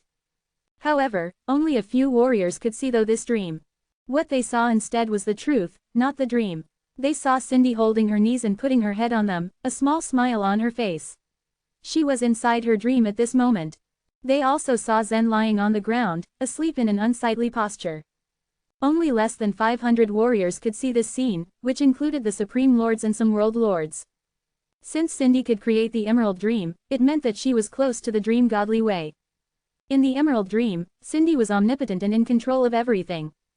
Zen has been unlucky this time. He became Cindy's opponent in his first round of elimination itself. Cindy is omnipotent in her dream. Her position in the dream is like the status of the heavens in the universe. If Zen can't see through it, he will not be able to defeat her. Zen is in danger, Supreme Lord Helm said flatly. Yolanda, who stood beside him, looked worried. She wondered if Zen would be eliminated this time. Cindy, who stood opposite Zen, wielded the wooden sword in her hand to casually hack at the falling peach blossoms, as if playing with them. As for Zen, he looked even more wary. So beautiful, right? Cindy, who had been shy at the beginning, looked confident and outgoing in the Emerald Dream. Her pair of bright eyes were enticing, her face pretty and alluring. She glanced around leisurely, looking as beautiful as a fairy. Do you mean the person or the peach blossoms? Zen asked. Cindy giggled as she covered her mouth, and then said, of course I mean the peach blossoms. Aren't they beautiful? Zen lifted the saint-killing spear and stared at Cindy. Be it the peach blossoms, or be it you. Both are beautiful. If only we would stay in this dream forever, Cindy said, sighing happily. It is beautiful here, but it is just a dream. Why should we linger in this illusion? Zen asked seriously. But you have no choice, Cindy said abruptly. That might not be true. In fact, their battle began when Cindy had started to arrange the dream. Suddenly, Zen thrust the spear forward. However, Cindy only reached out with her index finger and touched the tip of the spear. The saint-killing spear, which could destroy nearly everything, was halted by Cindy's finger. Chapter 1332, Struggles. In terms of pure destructive power, no weapon in the whole universe could surpass the saint-killing spear. However, in the Emerald Dream, it was instantly blocked by Cindy's outstretched finger. The tip of her finger touched the glittering spear tip, and the deadly spear was unable to make even an inch headway. Pure strength is useless in the Emerald Dream, Cindy said with a teasing smile. Zen's gaze suddenly focused and the power of the dragon scales within his body instantly burst out through every cell in his body. In the wink of an eye, he seemed to have activated the incalculable power of 10,000 dragon scales. However, it was still useless. When the tip of the spear touched Cindy's fingertip, it did not even scratch her skin. At this moment, Zen did not hesitate even for a heartbeat. He pushed off the ground and hurriedly retreated backwards. Shadowy spin. At the same time, a gigantic spear shadow plunged forward. When the spear shadow shot out, it could kill ordinary ace talents with a single strike if they were not nimble enough to dodge in time. If Zen himself were to receive the spear head-on, he probably wouldn't have withstood its onslaught either. However, a peach blossom slowly tumbled down and coincidentally passed in front of Cindy, blocking the spear shadow. Crack! The peach blossom violently split open. The spear shadow formed by the shadowy spin was also instantly annihilated by the soft and succulent petal, while Cindy remained unscathed. In this dream, you are no match for me, she said as she continued to advance forward. This exceedingly beautiful woman could instantly control everything in the Emerald Dream. This was her moment, and Zen was left helpless, or so it seemed. She had created this dream. She had constructed the intricate rules for this fantasy. She was therefore the ruler of this enchantment. Just how powerful was the saint-killing spear? It had destroyed the rules of the illusion battlefield to a certain extent, but here in this dream, it could not injure even her fingertip. So pure strength is useless, Zen thought as he narrowed his eyes in speculation and took a step back. If I can't break free from this Emerald Dream, I will lose without a doubt. Being eliminated now, Zen had never even contemplated this possibility. However, how could he destroy the dream? He had no clue at this moment. I love the Emerald Dream the most as it is conceived from peach blossoms. Isn't this dream beautiful? Cindy continued to maneuver closer to Zen. Actually, the very instant that you entered my dream, you already lost. Now surrender. Zen retreated rapidly. However, Cindy only needed to take one step to close the distance between them. This wasn't because she had used the space law. She was only strolling forward casually. Cindy was able to move across space without using the space law because she was the ruler of the Emerald Dream. Since this was her creation, she was omnipotent. Admit defeat, said Cindy with a sweet smile. How was Zen willing to admit defeat? At this moment, a plan occurred to him, and he stuffed the spear into his space ring and suddenly jumped up. However, before he could even raise his body, she gently brushed against it with her hand. Bam! It was as if an invisible sledgehammer had smashed into Zen's body, causing him to plummet from the sky. It's useless. There is no escape from my Emerald Dream. Cindy shook her head. This dream has such beautiful vistas, I don't want to ruin it with bloodshed and violence. Just admit defeat. Her personality had undergone a complete transformation. Outside the dream, she was a shy girl. But inside the dream, she had become a completely different person. Her aura had become extremely strong and boasted a tremendous confidence. Ha ha, our Cindy is toying with this brat, like a cat with a mouse. He simply doesn't have the strength to offer resistance. They are not on the same level of accomplishment. Cindy's Emerald Dream is too powerful. Not only Zen, but I guess that even Nathan would be defeated by her. At this moment, relaxed smiles appeared on the faces of the warriors from the G clan. They had been slightly fretful before. But now, it appeared that Zen had no way of fighting back, and the end was a foregone conclusion. They could now see that Cindy had made great progress in cultivating the dream godly way. Janet looked at everything that was happening in the Emerald Dream, her eyes flashing with an undetectable light. Cindy has indeed become a lot stronger. But I don't think Zen is to be discounted yet. He is not that easy to deal with, she thought. Even if Cindy had the absolute advantage, Janet knew that it was not a given that she would win. Of course, she hoped that Cindy would win this match. After all, Janet and Cindy were both members of the G clan, and although Zen had helped her before, he was still an outsider in the end. But Janet also knew Zen was not to be trifled with, and she was not sure that he would be so easily eliminated. Zen crawled up to his knees and then rose shakily from the ground.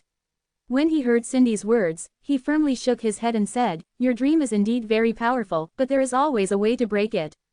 Anyone who enters my dream is instantly controlled by me. You don't understand yet just how powerful the Emerald Dream is," Cindy said with confidence. After she finished speaking, she gently shook her head, like a mother who was about to discipline her unruly child. Suddenly, an invisible force exploded and once again impacted with Zen. Boom! A loud noise rang out as the force connected with Zen, sending him flying to the side. Boom! Zen was launched across space by that power and landed thousands of feet away. As soon as he landed in a crumpled heap on the ground, an invisible force covered in peach blossoms suddenly rose from the ground and brutally smashed him into the air. He was like a rag doll being tossed about at will by Cindy. In the end, Zen is only another warrior, who ascended from the lower world. He won't be able to deal with Cindy, and I actually bet on him. Alas, I'm going to lose all of my money. It's all because everyone believed that he'd be eliminated in the very first round that his odds are high. However, his failure is inevitable. You thought that he was a dark horse. But how could there be so many dark horses? This fellow has the strength of an ace talent, and he should content himself with that. Surely, that is lucky enough. Compared to a true first-rate warrior, there is still quite a large gap between them. It's said that Cindy is only ranked 4th in the thoughtless minds.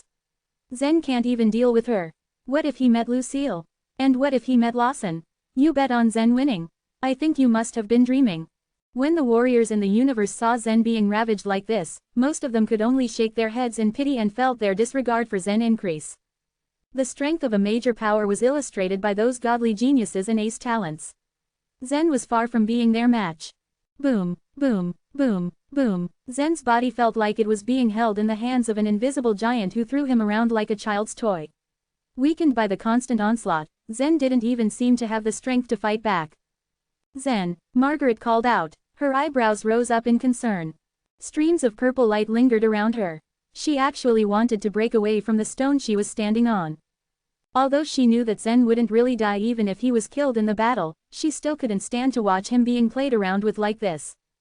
However, the instant that she released the streams of purple light, a powerful binding force emanated from the black stone, subduing the purple light.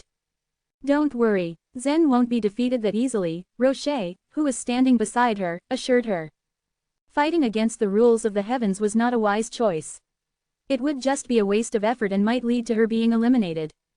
Humph. Margaret didn't even bother to listen to Rocher, for all she could think about was helping her man. The streams of purple light continued to gush from her, and sword shadows spread out from them. She actually planned to fight against the binding power of the black stone. The streams of purple light that had escaped from Margaret's body were originally bound to a distance of about 3 inches from her, but as they continued to expand, they gradually began to spread beyond the boundaries of the black stone. When he saw this, Rocher was slightly stunned. Crack! A crisp sound rang out from the trembling black stone beneath her feet. A crack had actually appeared on the black stone. At this moment, everyone's attention was locked onto the heaven-earth board, and they were oblivious to what was happening off to the side, where Margaret was standing. As they heard the cracking sound, all of the viewers instantly turned their attention to Margaret. Even the ace talents and godly geniuses were also startled by this new development. This woman actually broke the black stone. This is unbelievable. It had been an immutable rule that after each stone landed, no one was able to move them, except for the woman in pink. Even though the previous battles had been rather fierce, and sometimes destroyed the board, no one had been able to move the stones. But this woman was actually able to crack this stone. The purple light around Margaret was getting thicker and thicker, and the range it was spreading across was also increasing. If this continued, she would truly be able to break free from the black stone and charge into the heaven-earth board. Alas! A soft sigh quietly whispered through the air. Soon after, faint rings of light appeared around the black stone.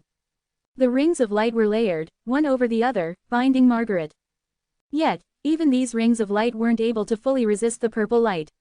They were slowly being corroded by the purple light. Shock appeared in the eyes of the crowd. Even Nathan and the other warriors would not have been able to do such a thing. The woman in pink had actually made a move herself, yet she was unable to completely restrain Margaret. Such was the power of the purple light.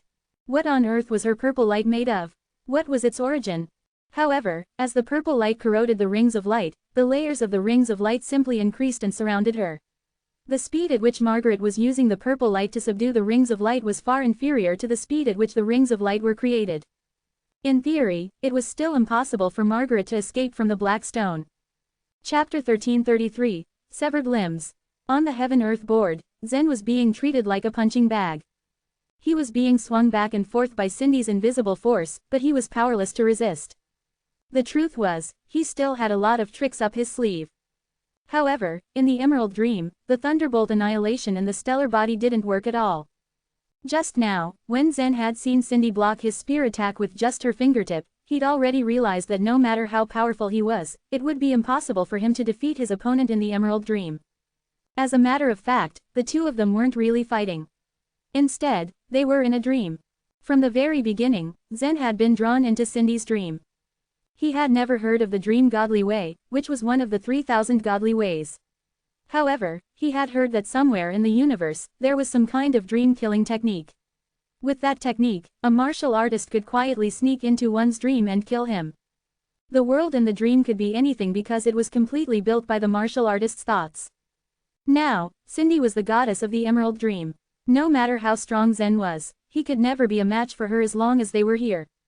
The key was to leave the Emerald Dream. Trapping Zen in the Emerald Dream was undoubtedly an extremely powerful technique. However, if Zen managed to leave the dream, it would be extremely easy for him to fight back and even defeat Cindy. The dream-killing technique. The Dream Godly Way. This is her dream, not mine. So how did she draw me into her dream? Zen thought to himself.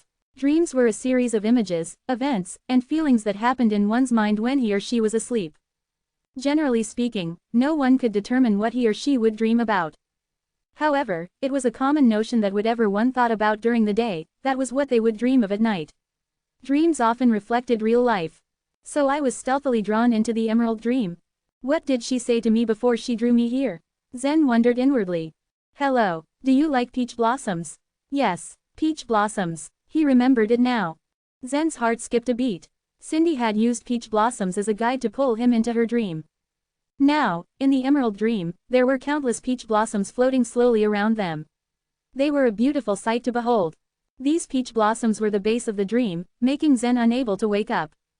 Bang! Another heavy blow from Cindy directly slammed Zen onto the edge of the heaven-earth board before he heavily rebounded backward. With his new train of thought, Zen had given up resisting. After all, he knew that he could not dodge Cindy's attacks. If he increased his strength, Cindy would do the same. If he moved fast, she would also follow suit. As he flew backward, his gaze quietly swept over her. Peach blossoms. The peach blossoms floated down and covered the ground. Oddly enough, there was a circular space around Cindy where there was not even a single peach blossom. The peach blossoms floated down, but none of them landed within that space. But not all the peach blossoms were the same. Zen suddenly caught a glimpse of a small peach blossom on top of Cindy's bun. Before he'd been brought into the Emerald Dream, there had been no peach blossom on her bun, but now, there was one. This must be the key, Zen decided. A strange look appeared in his eyes. If I cut off this peach blossom, I will be able to leave the Emerald Dream, he thought. However, the dream godly way couldn't be so easily broken. Under the circumstances, he decided to do something. After all, he'd never been one to admit defeat. Bang! He was trying to find an opportunity to spring into action after being hit by so many heavy punches. There was only one chance for him. If he failed, then with Cindy's speed in the Emerald Dream, he wouldn't be able to catch up. Cindy reached out her slender hand, and an irresistible force hooked onto Zen and dragged him, sending him flying toward her. Huff. All right, time to end it, Cindy said with a charming smile. Still being controlled by the invisible force, Zen floated to the spot right in front of Cindy. Your physical body is indeed very special, she said. I have to say, it is as strong as a first-rank divine weapon. If it were Lucille who had to fight you, it might have given her a headache, but unfortunately, you met me first. When Cindy mentioned her name, Lucille blinked. She looked down at the immobilized Zen and felt a slight pang of regret in her heart. She was a big fan of Zen's stories. However, she had lost to him once before, so she wanted to defeat him personally. Otherwise, she would regret it until the end of her days. Unfortunately, it seemed that Zen was going to lose to Cindy. Oh, you fool, Lucille said with a sigh. Just cut off the peach blossom on the back of her head. Cindy's dream godly way was extremely powerful, but she'd been defeated in the competition of the 4 clans by Lawson and Nathan. The reason for this was simple. The 4 clans shared information about one another, and they were very clear about everyone's skills. Cindy's dream godly way was indeed powerful, but it was like a special mystery. As long as her opponent could not solve the mystery, she would be invincible. However, if her opponent succeeded in solving the mystery, the power of the dream godly way would be greatly weakened. Lucille and the others knew this very well, so Cindy would never be able to defeat them. However, people who didn't know how the dream godly way worked would have no chance of winning against Cindy. A faint blush appeared on her face. With a sweet smile, she squeezed lightly. Crack! In an instant, Zen's right arm broke off from his body, and blood gushed out from the wound. Outside of the dream, Cindy was a young girl who always remained indoors. However, at this moment, she was wearing an abnormally cruel expression. As she looked at the gurgling blood, her eyes lit up even more. I didn't expect her to be so cruel in her dream, Nathan said with a hint of sarcasm as he rolled his eyes. 2 years ago, his clan had wanted to pair him off with Cindy.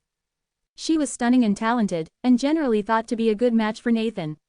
However, Nathan was an eccentric person and he'd known Cindy's true nature from the beginning, so he had refused. Although she looked shy and delicate, she was actually bloodthirsty. However, the desire for bloodshed in her dream and that in reality were 2 different things. She could kill people in her dream, but when the Emerald Dream was gone, they would still be completely unharmed.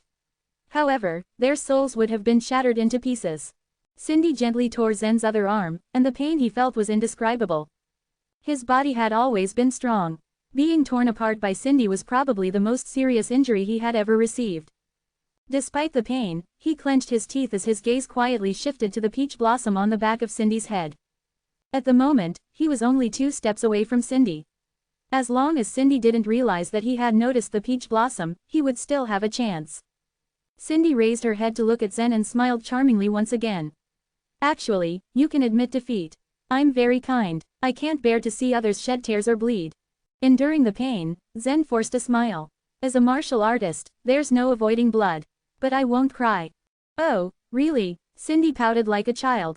But I really want to see you cry. After saying that, she made another slanted gesture with her finger. Crack! It was as if the sharpest sword had cut into Zen's leg. It forcefully separated his right leg from his body.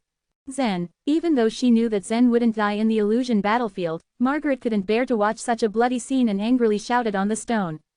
The more Cindy wanted to torture him, the calmer his expression became. Cindy took great pleasure in torturing her opponents in her dream, and this was obvious to Zen.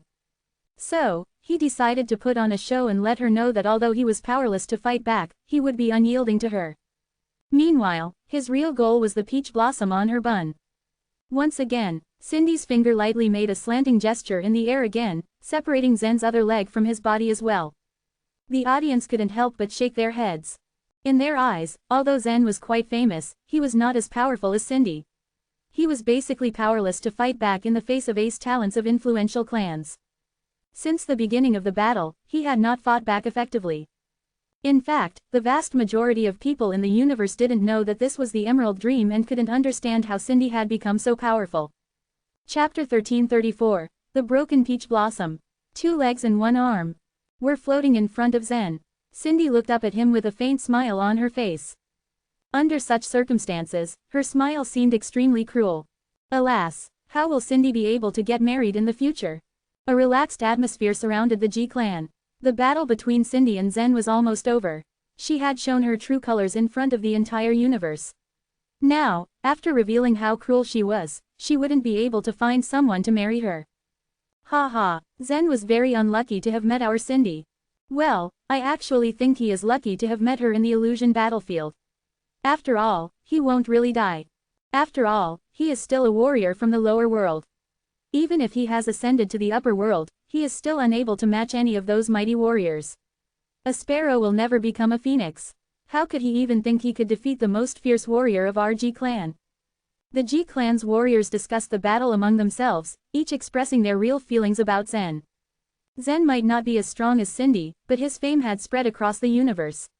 If she killed him, the G clan would be known everywhere. At this moment, Janet's hand was caressing the flame kitten's vermilion fur as she stared at Zen in a daze. "This is bad," she said while shaking her head. The warriors standing beside Janet were the young talents of the G clan. They had been eliminated in the illusion battlefield. Most of them didn't pass through the first stage. 4 of them had advanced to the second stage, 3 of which were eliminated right there. Since Janet had been able to enter the second stage, she was considered a top warrior among them. "Janet, what do you mean by that?" a girl asked. Janet's eyes glimmered as she said, "I'm afraid Cindy's going to lose." "What did you say? You must be joking." The girl laughed out loud. And suddenly, as Janet finished speaking, the picture changed. Zen suddenly twisted his body in the air and stretched out his hand to grab his severed arm. His space ring was on the finger of the severed arm. All of this happened in a split second.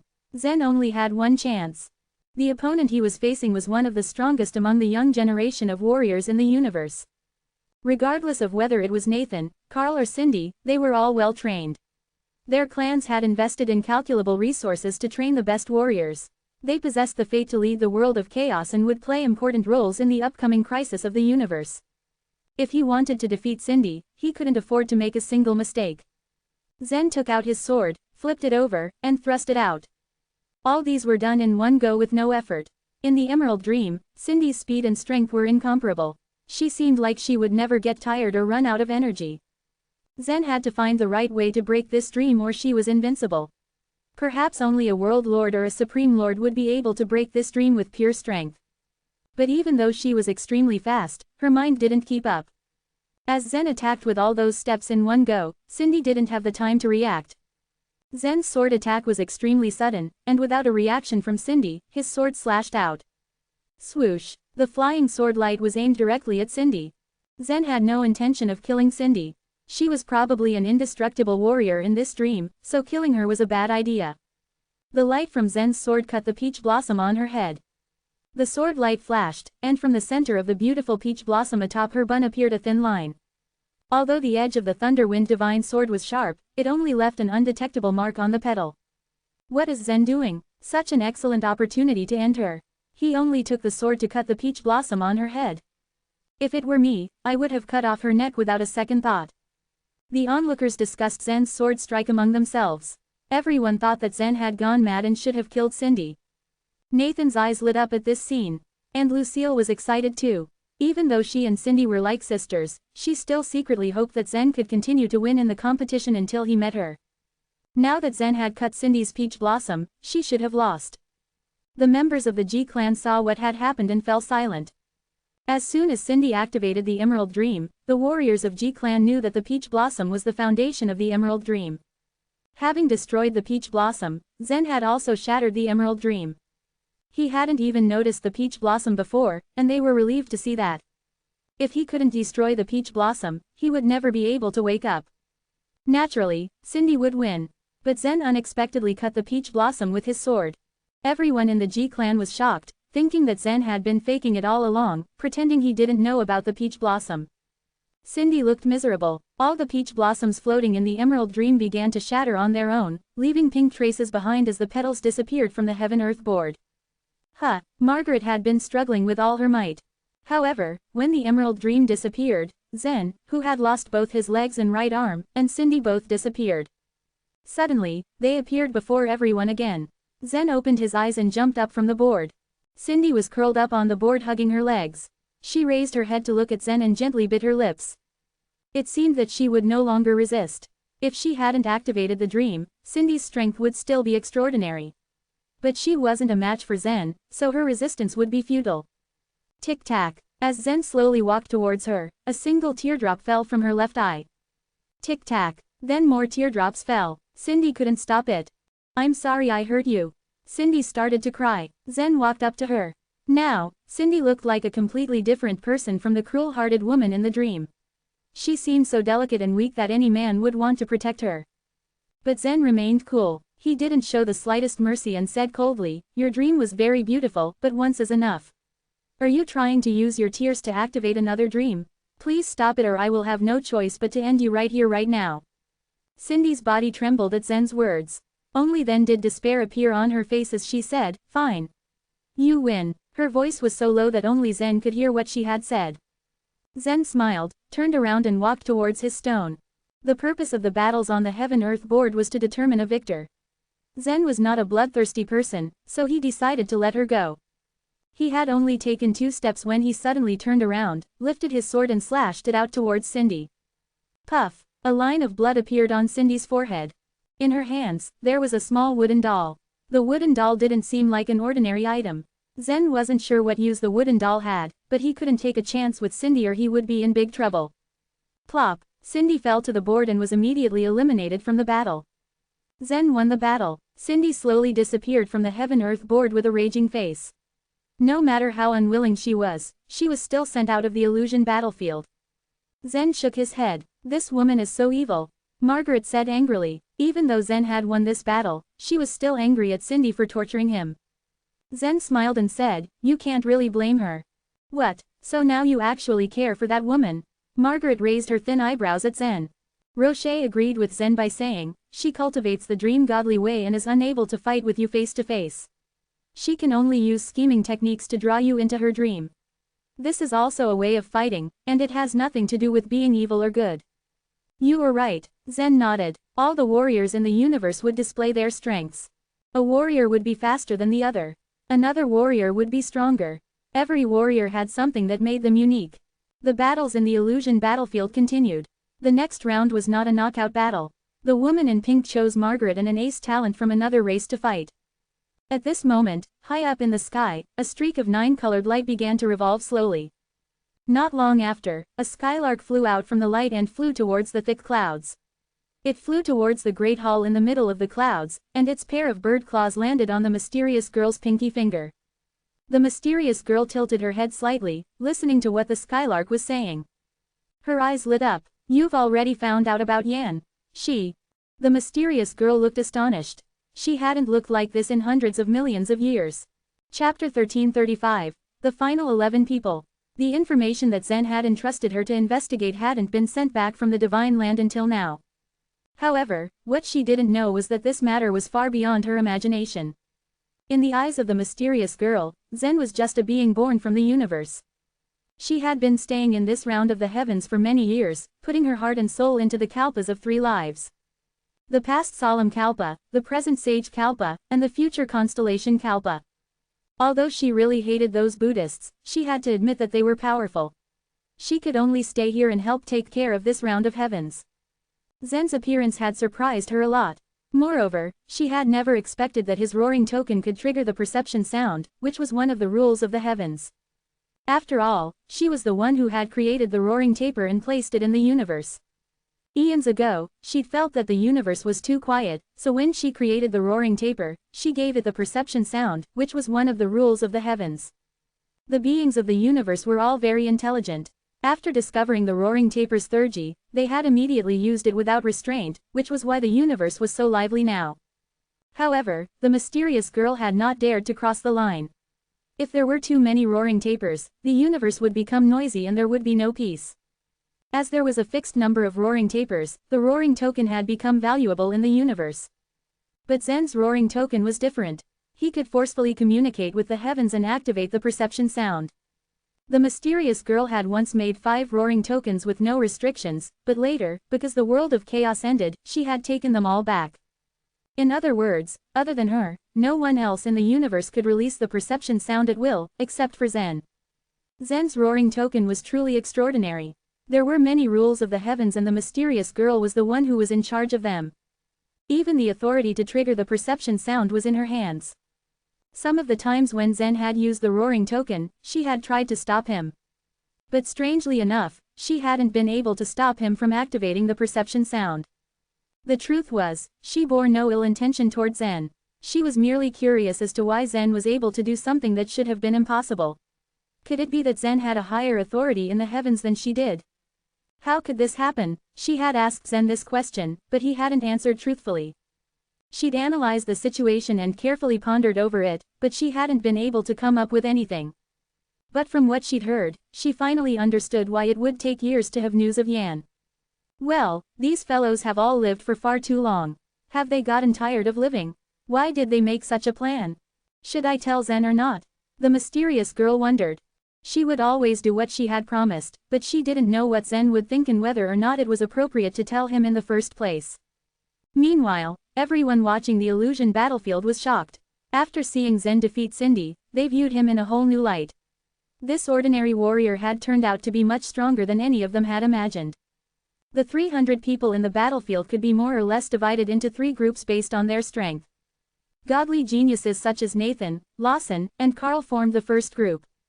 Lucille and Cindy were not godly geniuses, but they were qualified to be members of the first group too. Although their lotus flowers had not fully bloomed, they already had the strength to fight godly geniuses. But to everyone's surprise, Zen had defeated Cindy. Before that, he had killed Norvin with a single strike and then defeated 2 ace talents. His previous opponents could only be considered as members of the third group.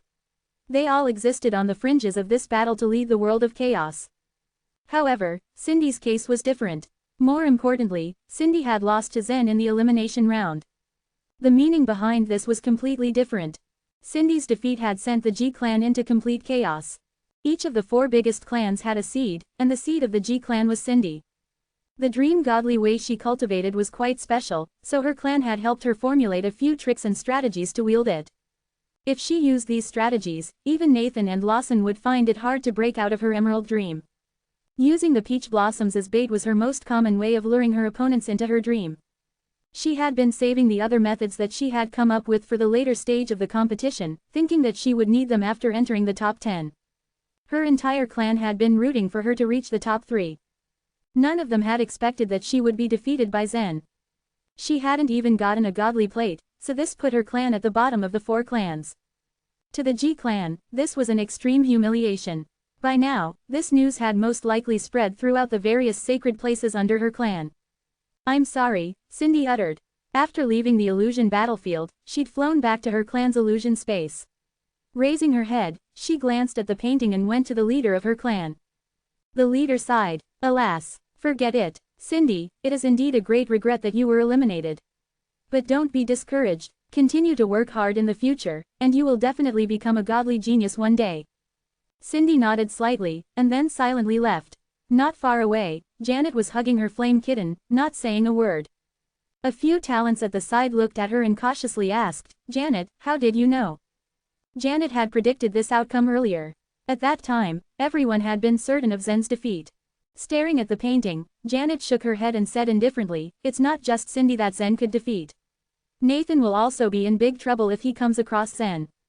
All the people around Janet widened their eyes in surprise. Cindy was only slightly weaker than Lucille, but she was much weaker than Nathan. Was Zen really so powerful that he could defeat Nathan? Looking at their expressions, Janet smiled slightly. "It doesn't matter anymore. Our clan has already lost. Let's just wait and see." On the Heaven-Earth board, the competition continued. Margaret once again activated the Purple River Sword Array, sealing her opponent within. With that, she won the battle. The next battle was not an elimination match, so after fighting for a short while, one of the warriors cupped his hands in resignation. 3 battles later, it was Lucille's turn to fight. This was not an elimination match either. However, Lucille's opponent, an ogre ace talent, insisted on fighting. It seemed that he would rather die than admit defeat. Moreover, he displayed some strength that greatly surprised everyone. Given his strength, he was powerful enough to be classified under the second group. However, he couldn't win against a powerful being like Lucille by relying on his perseverance alone. Under Lucille's repeated attacks, he was finally killed. "It's a sheer waste of time," Lucille said expressionlessly and returned to the sky. Then, finally extremely fierce battles unfolded in the center of the Heaven-Earth board. There were 4 consecutive elimination matches. Shania of the Demon Knight eliminated an ogre ace talent.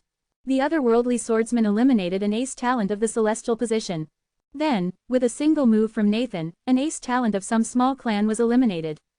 Margaret fought again, eliminating an ace talent of the Knight group. With every elimination match, 1 person was eliminated, so in this short period of time, 4 people were eliminated. Along with the seesaw battles on the Heaven-Earth board, the probability of elimination had greatly increased. The 300 martial artists were eliminated one by one and the number of ace talents in the sky was rapidly shrinking. Not long after, more than half of the 300 candidates were eliminated. However, although quite a few people were eliminated, there were very few truly intense battles. After all, the godly geniuses hadn't even had a chance to face off against each other yet. It was unknown if it was because of the mysterious girl's deliberate arrangements or because of fate, but more and more people were eliminated quickly. 147, 120, 77, 30, finally, the number dwindled down to 11. Everyone in the top 10 would be able to acquire a godly plate. However, there were 11 of them right now. They were Zen, Margaret, Nathan, Lawson, Lucille, Roche, Carl, Parker, Shania, the otherworldly swordsman, and Kurt. Among the 11 people, Zen, Margaret, and Lucille were the only ones who were not godly geniuses. And no one was sure whether Roche was a godly genius or not. As for the other 7 people, they were all godly geniuses with different powers. They had comprehended the godly way and possessed the internal momentum. They were the strongest in their generation, and they were favored by this era. Since only the top 10 would get godly plates, everyone was eager to know who would be eliminated next. All the living creatures in the universe were watching the illusion space with bated breath. Of these 11 people, who would be the first to be eliminated? Chapter 1336, The Fate of the 11. Just by looking at these 11 warriors, the thoughtless minds had proven to the entire universe that they were the force with the greatest potentials. Amongst the 11 warriors were Lawson, Nathan, Lucille, and Roche. The first 3 were direct descendants of the big clans of the thoughtless minds. Roche, on the other hand, had ascended to the region of the thoughtless minds, thus making him a legitimate member of the said force. In other words, the thoughtless minds had obtained 4 seats out of the 11, outnumbering the other forces.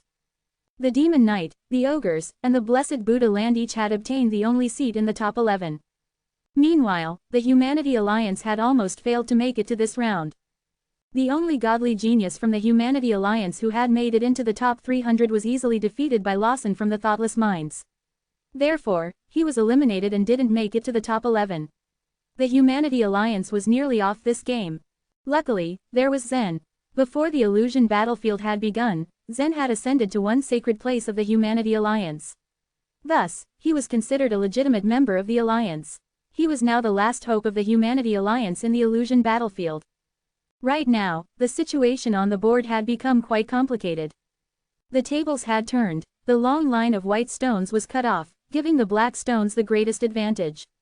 Now, the black stones had successfully separated the territories the white stones had occupied. The Supreme Lords had hearts in their mouths with the sudden turn of events. They were like cats on hot bricks. This game of Go symbolized the evolution of this grand era, the past, present, and future. In the beginning, the White Stone's triumphs demonstrated the early years of this grand era up to the prosperity of the human race. This was the past. Then, the disruption of the long line of white stones represented the fierce clash between the different forces. This was the present. Now, the unexpected takeover of the black stones implied the turbulent future. The white stones represented the stability of this grand era. So, the disruption of the white stones could be a prophecy of a massive crisis that was bound to happen in the future.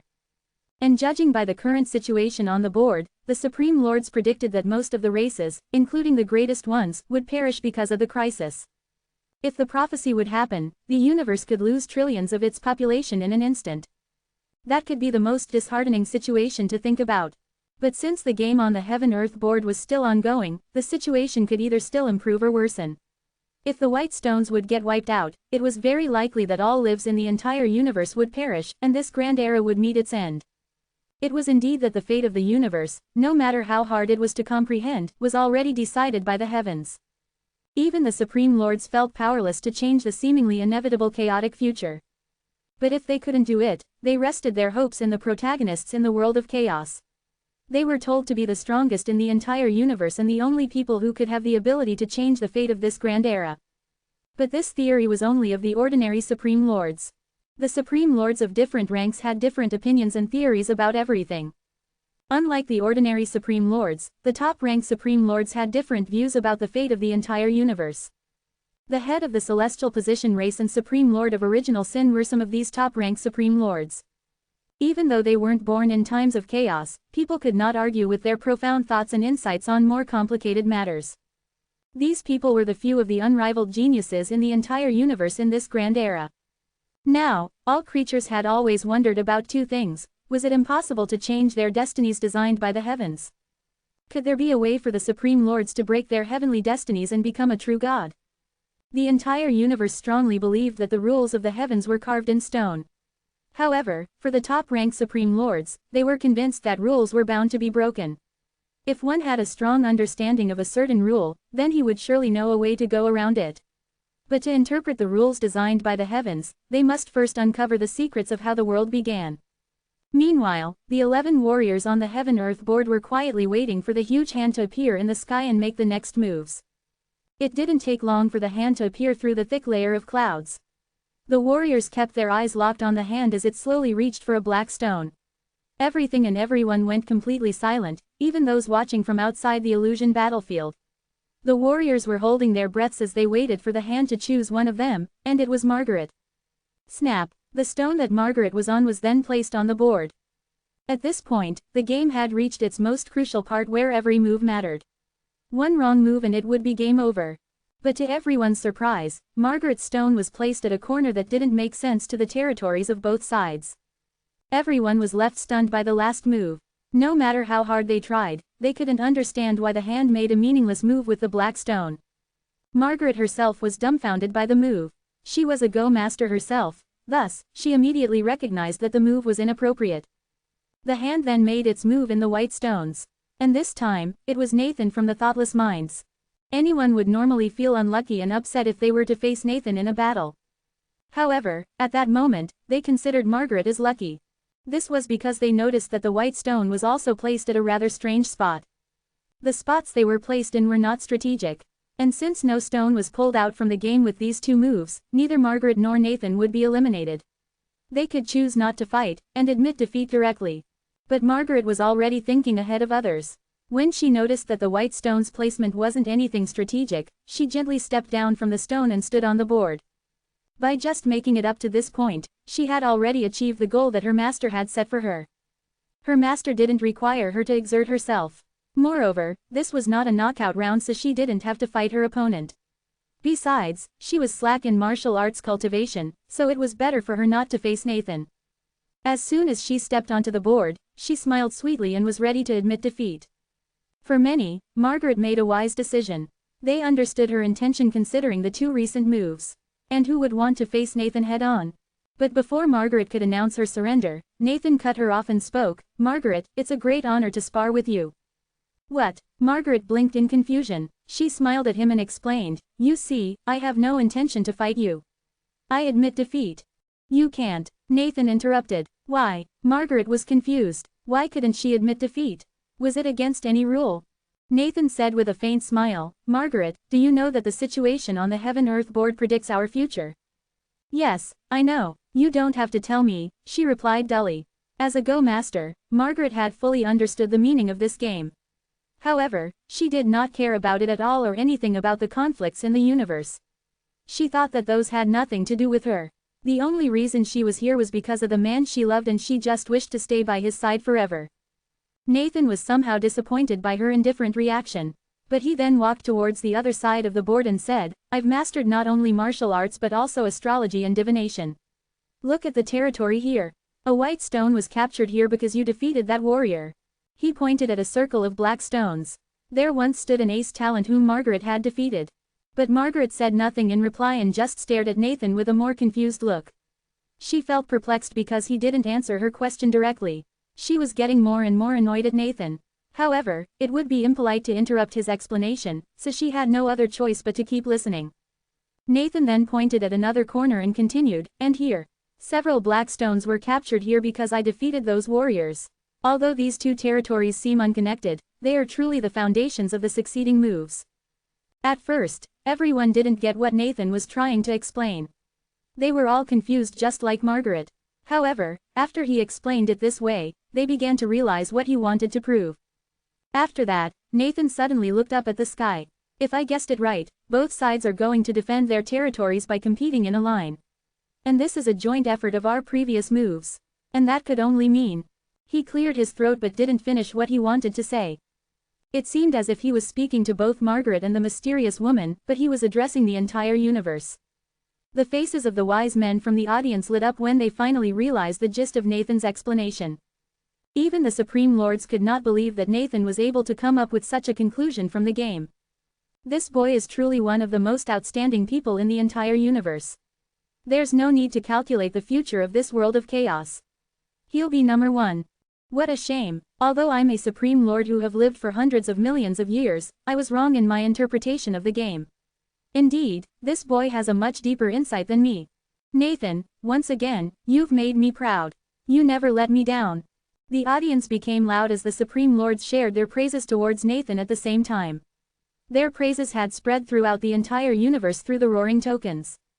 The only people who couldn't hear their voices were the remaining 11 warriors in the illusion battlefield. Margaret was still lost with Nathan's theory. Although she clearly understood the game of Go, she knew nothing about the arts of calculation and prediction, so she couldn't understand Nathan's words at all. "To be honest, I don't understand a word you're saying. I don't have time to fight you, so I have got to go. Bye," she said. Despite Nathan's impassioned speech, Margaret turned around and left without the slightest hesitation. Once she returned to the Black Stone, she would be considered to have given up on this fight. Nathan didn't expect that Margaret would leave immediately. But he insisted on making her stay to fight and called her back. "Wait a minute." Margaret turned around with her eyebrows raised and face filled with impatience. This time, she couldn't hide her anger towards Nathan. "Just tell it to me directly. Stop beating around the bush.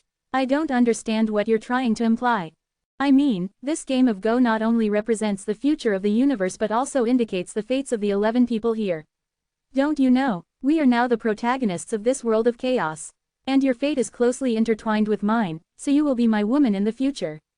Nathan tried to explain it as straightforward as possible to Margaret. Despite the awkwardness of the situation, his face remained calm. For a moment, Margaret stood there dumbfounded and stared at him blankly. Nathan tried to remain composed. He was radiating with overflowing confidence. He knew he was a man of great charm. And now that he was part of the top 11, there was no denying that he had become every woman's dream. Now, he couldn't imagine how Margaret would react to his confession. Would she jump for joy? Would she kiss and hug him? But contrary to what he anticipated, Margaret asked with disdain, "Are you nuts?" Chapter 1337, God's Killing Sword Array. Nathan had earned a very good reputation among the human forces. He had survived a lot of terrible and miraculous experiences since his youth, and he had also relied on his own talent to gain recognition by the Xuanyuan clan. Thanks to his consistently excellent efforts and persistence, he had reached great achievements and finally enjoyed the fruits of his labor by becoming a godly genius. However, he had lived a solitary life all this time, without any woman to win his heart. There were many beautiful women who had been willing, even keen, to marry him, but his focus was only on the martial arts, and he did not even spare a moment to glance at any woman. However, when he suddenly expressed his love for Margaret in front of all the warriors in the universe, his words caused an uproar of note among the crowd. After the scene unfolded before everyone's eyes, Margaret and Zen stayed beside each other, with a stone between them. They didn't seem to have any intimate behavior. However, those warriors who were there at the scene saw that Margaret and Zen often snuggled up to each other. It was obvious that they were a couple. The warriors who had been eliminated, and even those who had not been eliminated yet, were all stunned upon hearing Nathan say that he wanted Margaret to be his woman. They all thought that Nathan was too daring to say those words in front of Zen. Although Nathan's speculation had made sense, Margaret was still Zen's woman. Anyway, it was not appropriate for him to offer those remarks. Besides, apart from Margaret, there were still many outstanding women who could be a perfect match for him. There was no need to be desperate. Given Nathan's high status, it was easy for him to have 30,000 or even 300,000 women to accompany him. Ha ha, Nathan really has a special taste in women, Lawson said to Lucille with a wry smile. His voice sounded rather unpleasant. He and Lucille knew Nathan very well. Nathan had never been in a relationship before, and it seemed as if it was hard for him to trust just any woman. However, today his reckless behavior confused Lawson. Lucille frowned slightly. Nathan seemed to say those words with an earnest intent to try and persuade Margaret to be with him, by taking advantage of their destiny. However, even if his speculations were true, Margaret was already Zen's woman, and he would not have a chance to start a love relationship with her. So he should not have said those words. After hearing Nathan's love confession, Margaret rudely stated that he was crazy and ignored him. Then she stepped onto the black stone. Margaret, please, wait a moment. Nathan rapidly took a step and reached her in an instant, seemingly intent on stopping her. At this moment, Margaret suddenly wheeled about, and her long hair spiraled upwards as four sword shadows shot out all of a sudden. Swish, swish, swish, swish. The four sword shadows were illusory, so they were not real swords. Although they were just virtual shadow swords, there was an extremely fierce intent contained within them. Long Vine Sword, Buddha Emperor Sword, Grandson Sword, Heavenly Tooth Sword. The four swords could create the most formidable array, the God's Killing Sword array. The four swords didn't exist in the current round of heavens. When Margaret cultivated, she had relied on the Purple Power World's secret treasure, the array tablet, to master this array. When the four swords appeared, they etched many small lines in the air below her. These lines were sharp-edged and stiff, not soft at all. Only the killing array would make such lines. After a sword array was arranged, there would always be a way to break free and escape it, while, for some sword arrays, there was more than one way to get rid of them. Therefore, when many warriors chanced upon the sword arrays, they all tried to figure out the weakest points of the arrays to find a way out. Those warriors who created the sword arrays didn't like to leave any escape routes for the warriors to break free of them. After all, with more ways to break the sword array, more weak points could be found in the array. But if they wanted their sword arrays to be successful, they had to embed the path of reincarnation within the arrays. It could be said that they had no choice but to do that. For example, as with Margaret's Purple River Sword Array, there was also a way to escape it. However, the Purple River Sword Array's attacks were as dense as rain and hid the escape path very well, so it was very difficult for ordinary warriors to escape its deadly attack. But there was no any way out from the God's Killing Sword Array, and this was the reason why it was called the Killing Array and had become the most formidable array in existence. When they saw the God's Killing Sword Array, many Supreme Lords were shocked. Why is there such a warrior existing in the Purple Power world? She has the first-rank Purple Power body. It is very lucky for Elder Apiran to have found such a warrior. No wonder that this woman was given a chance to compete here. The Purple Power world was not a very powerful world in the scope of the universe. The members of this world were all women, hence, it had a small population. Moreover, its warriors had no intention of dominating the universe, so many forces of the universe seldom paid attention to the Purple Power world. But it didn't mean that the other worlds could ignore the Purple Power world. After all, there was the inheritance from the true God in the Purple Power world. However, this inheritance could only be attained by those who had the Purple Power bodies. The ordinary warriors were thus unable to claim it. Therefore the value of that inheritance was not fully known. The gods killing sword array's powerful force was not just limited to the universe, and it was also the most effective in the whole divine land. As the 4 swords shot out and formed the sword array, Nathan's eyes sparkled with surprise. Swoosh! Sensing the crisis, Nathan instantly backed away. It was a choice not to be trapped in the deadly crisis created by the powerful array. Nathan, the most remarkable godly genius, was more sensitive about the potential crisis than most.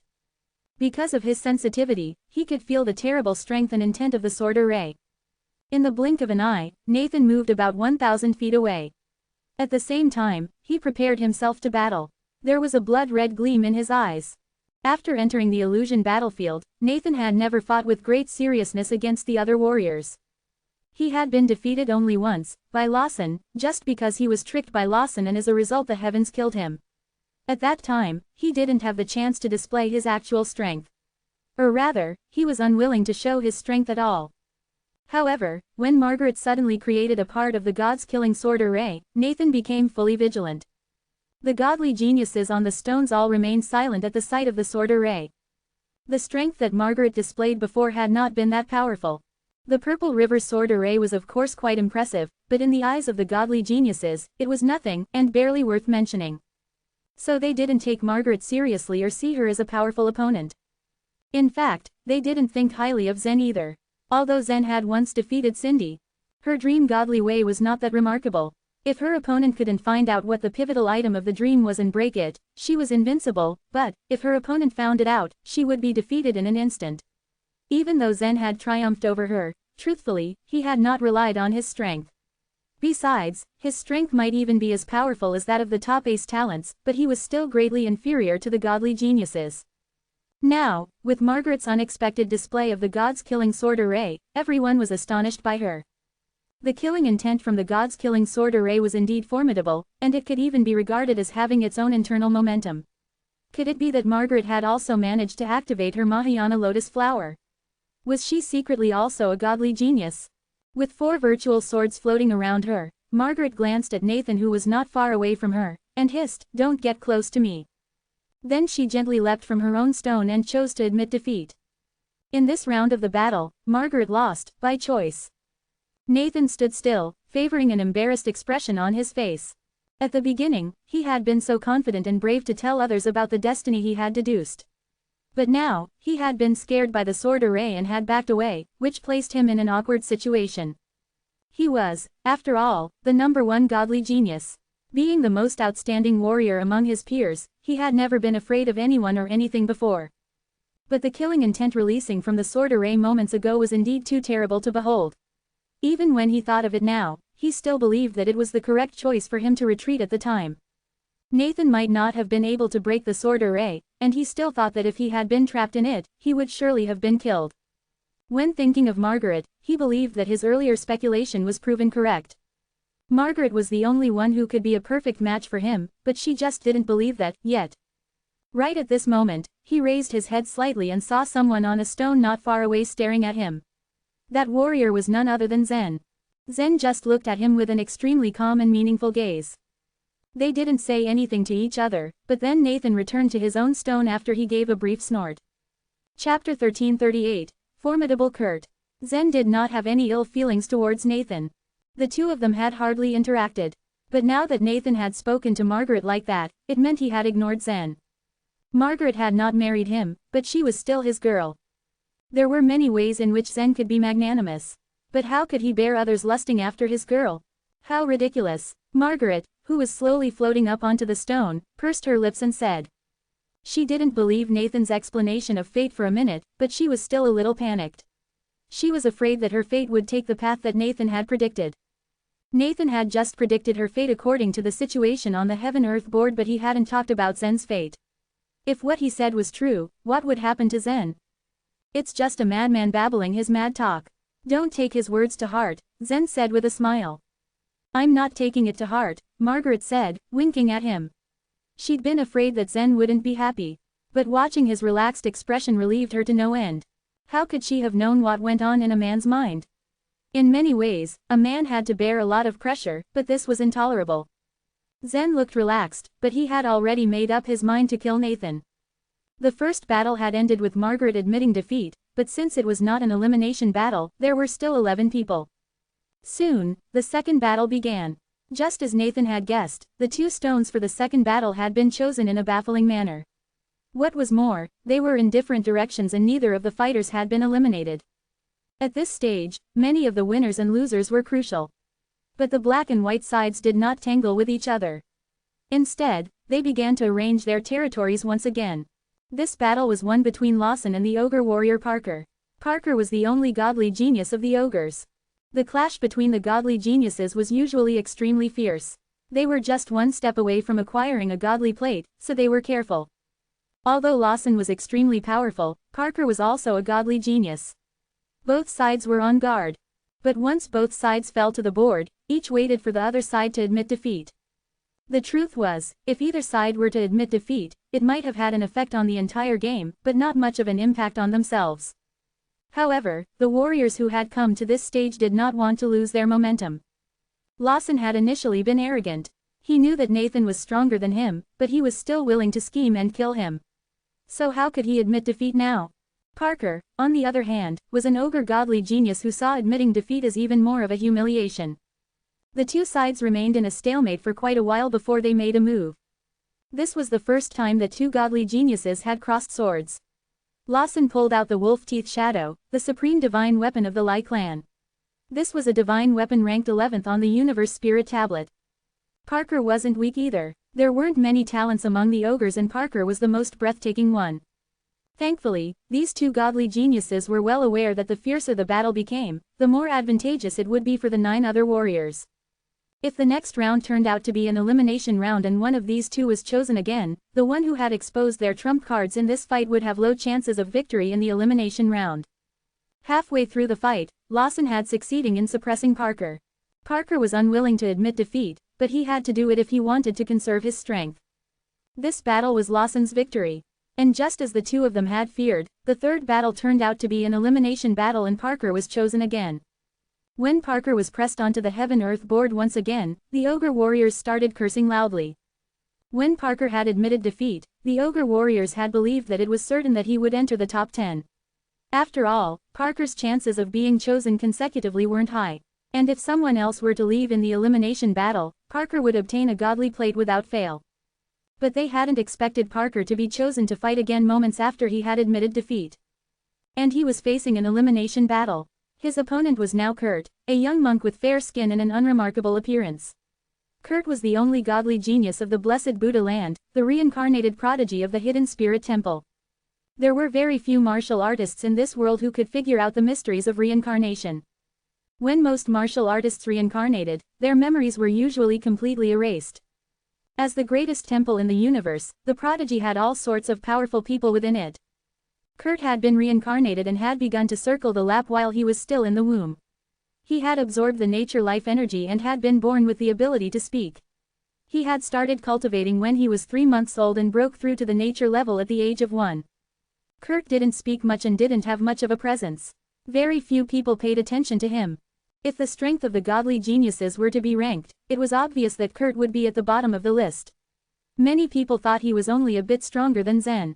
Parker had been unhappy at first, but on discovering that his opponent was this little monk, his spirits rose. He thought that personally eliminating this little monk would be pretty good. But no one would have thought this white, clean little monk to be capable enough to use a Buddhist light to kill Parker in 30 seconds. It seemed to be too easy for him. This caused all other godly geniuses to grow wary. Qart had the power to crush a godly genius. In the hidden spirit temple, Buddhist light shone everywhere, and incense wafted about. The warriors in the blessed Buddha land were also watching the battle within the painting. On the main peak of the hidden spirit temple, tens of thousands of monks sat cross-legged in a giant square-shaped formation in a hall before the main peak. Some of the monks had their eyes closed, but a majority of them were staring at the painting on the ceiling of the hall. Qart won against the ogre godly genius. It's just an ogre godly genius. There's no need to be arrogant. Qart's goal is to be in the top 3. Even the Xuanyuan clan's godly genius can be defeated. Amitabha, everyone, don't forget that you're all monks. You can't resent others. The hidden spirit temple was the holy temple of the blessed Buddha land. All other temples were controlled by the hidden spirit mountain. It was a very powerful force in the universe, but it remained low-key and rarely participated in the struggles of the outside world. For the past few years, the monks of the Hidden Spirit Temple had been recuperating. The Hidden Spirit Mountain gave off a mysterious aura to outsiders. On the other hand, the ogres were now growling and cursing even more fiercely. Their only ogre godly genius had been just a step away from acquiring a godly plate. And yet, he had been eliminated just before that. It was no wonder they had become so depressed. Apart from Shania, all of the other warriors on the painting were human. And the ogre warriors were finding it difficult to accept this result. Some of the ogre world lords, in order to express their dissatisfaction, had even used extremely precious roaring tokens and roared at the entire universe. But no matter how dissatisfied they were, they could only stare and do nothing. Once the ogre warrior was eliminated, the remaining 10 warriors would each receive a godly plate. Everyone rejoiced, but they knew that they had to work hard to advance to the top 3. The next warrior who had been chosen to fight was Lone, and his opponent was Zen. Lone was the first to be pushed onto the board. When he saw the giant hand grab Zen, he smiled with satisfaction. "My luck isn't bad. I have been waiting for this moment for a very long time," Lone said as he stared at Zen. Lone had suffered a huge loss in the Hall of Causality thanks to Zen. He was worried that someone else would eliminate Zen before he got the chance. But who would have thought that he would run into Zen in this battle? It was a pity that he wasn't the one who had fought with Zen in the previous round. Even if he defeated and killed Zen now, Zen would still be able to obtain a godly plate. At Lone's words, Zen merely smiled and pulled out the saint-killing spear. He knew that he had to be careful while he fought a godly genius. Chapter 1339, Supreme Chaotic Weapon. There was a scornful smirk on Lone's face as he stood still, his indifferent gaze fixed on Zen. He thought that Zen was only able to face him now because he got lucky, and he was wielding the saint-killing spear of the Demon Knight race. The one who made that spear is quite brilliant. He integrated the advantages of the 2 divine woods in it, so this spear's power can be released to the maximum, the dark iron sword communicated to Lone. It continued, but the 4 divine trees are ginormous. That spear only has 2 pieces of woods in it, so it doesn't have much spirituality. The weapons which are born in the current round of heavens are congenitally deficient. The divine trees' roots are outside the sighing wall and absorbing infinite chaotic energy there. Without the chaotic energy's nourishment, the divine woods will rot. Ha ha, go and kill him, teach him a lesson about the huge difference between a loser and a winner. Lone nodded with a smile. Not only was this sword his weapon, it was also his friend and teacher. It could be said that if it wasn't for his sword, he wouldn't have made such an achievement. This Zen seems to have an issue with Lone before, right? I think Zen will lose this time. He doesn't seem proficient with the spear, even though he had used the saint-killing spear to fight his way here. Now, he's faced with the godly geniuses who have real power, so he'll have to show his true colors. Lone's sword is very special. It must be a supreme divine weapon, but it is not on the spirit tablet. Haven't you heard? There are some extremely powerful weapons which have surpassed the limit of the spirit tablet in this round of our universe. They're not listed in the spirit tablet. Some of the spectators discussed among themselves. It was known that the universe spirit tablet detected weapons that appeared in the universe. Of course, weapons beyond the universe wouldn't be detected. It was similar to Zen's will of the great world, because Zen couldn't find related memories of the things beyond the great world. When Lone showed his power for the first time in the competition of the 4 clans, many people, even some supreme lords included, had marked his sword. It could be said that Lone was an overmatch of his generation. However, there were too many masters in the universe. Some of them were able to take his sword away. Yet, all those masters gave up after they made contact with Lone. The reason was quite interesting. Now, most of them just wanted to watch their battle for fun. They were particularly excited about this battle because Zen was so famous and he defended many great forces, so some people naturally hoped that Lone would kill him and make him eliminated. Most people thought that both of them only relied on their weapons. Since the saint-killing spear could only release its full strength when Lavender controlled it, Lone would undoubtedly have the upper hand this time. Thus, most people thought that Lone would win over Zen. On the other hand, they thought that it was already good enough for Zen if he ended up ranking 10th. There were too many dark horses in this round of the illusion battlefield. Perhaps Margaret and Rocher would rank higher. Then again, most warriors didn't know the relationship between Zen, Rocher, and Margaret. They thought that the 3 of them had just known each other during the 2nd stage. Preston from the Pure Jade Sacred Place was one of the few people who knew that the 3 of them came from the same force in the lower world. Will Zen win this battle? The godly genius of the Humanity Alliance had been eliminated, so all their warriors could only pin their hopes on Zen. Preston was actually much more discerning than Letitia, but he was also uncertain about the possibility of Zen defeating Lone now. Letitia quietly looked at her husband's calm face and smiled. "I believe he will win in the end," she said. "Is there any reason?" Preston asked as he stared at her. However, Letitia shook her head. No, she didn't need a reason to believe him, for she would always believe him regardless. It was because Zen had never let her down ever since the day they met. At that moment, the battle of the Heaven-Earth board commenced. Lone firmly gripped his sword as he charged forward towards Zen. Most people would be more cautious when faced against the extremely sharp saint-killing spear, but Lone's dark iron sword hinted to him that it could crush Zen. Whoosh! Lone's thin body went straight for Zen. Lone's movement technique was a rather ordinary one. It was the most common movement technique of the thoughtless minds. Even then, no one would think badly of Lone because the sword he wielded was a divine weapon. The moment Lone rushed halfway, the dark iron sword suddenly emitted a faint golden light and released a special power. Kill him. Show him the power of a supreme chaotic weapon. The battle reached its climax as the dark iron swords will gradually merged with Lone. When Lone was engaged in a fierce battle, he would become a puppet to the dark iron sword. Lone voluntarily did that, and after having accompanied Lone for a long time, the sword could become one with him now. Chaotic life vitality strike. The golden light which was the metal law was clearly quite sharp as it glinted in the sword light. However, there was a strange faint gray light mixed with the sword light. Nathan and the others also noticed the gray light, and were mildly surprised. What was that power? It was known that these godly geniuses had all learned remarkable techniques passed down from the top warriors in the universe. They had experienced much more than even some of the world lords of the small supreme worlds. Lone's strike wasn't a special move. Although the metal law was sharp, many ace talents could control it. It was simply the profound mystery of the sixth layer metal law. However, what on earth was that faint gray light? Meanwhile, there was a deep frown on Janet's face when she saw the gray light. After Cindy had been eliminated, the battles and the painting didn't matter to her clan anymore.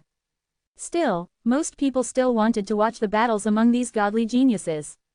They could learn a lot from the battles, which was helpful for their cultivation. At that moment, Janet felt that the lofty wood inside her body began to move wildly.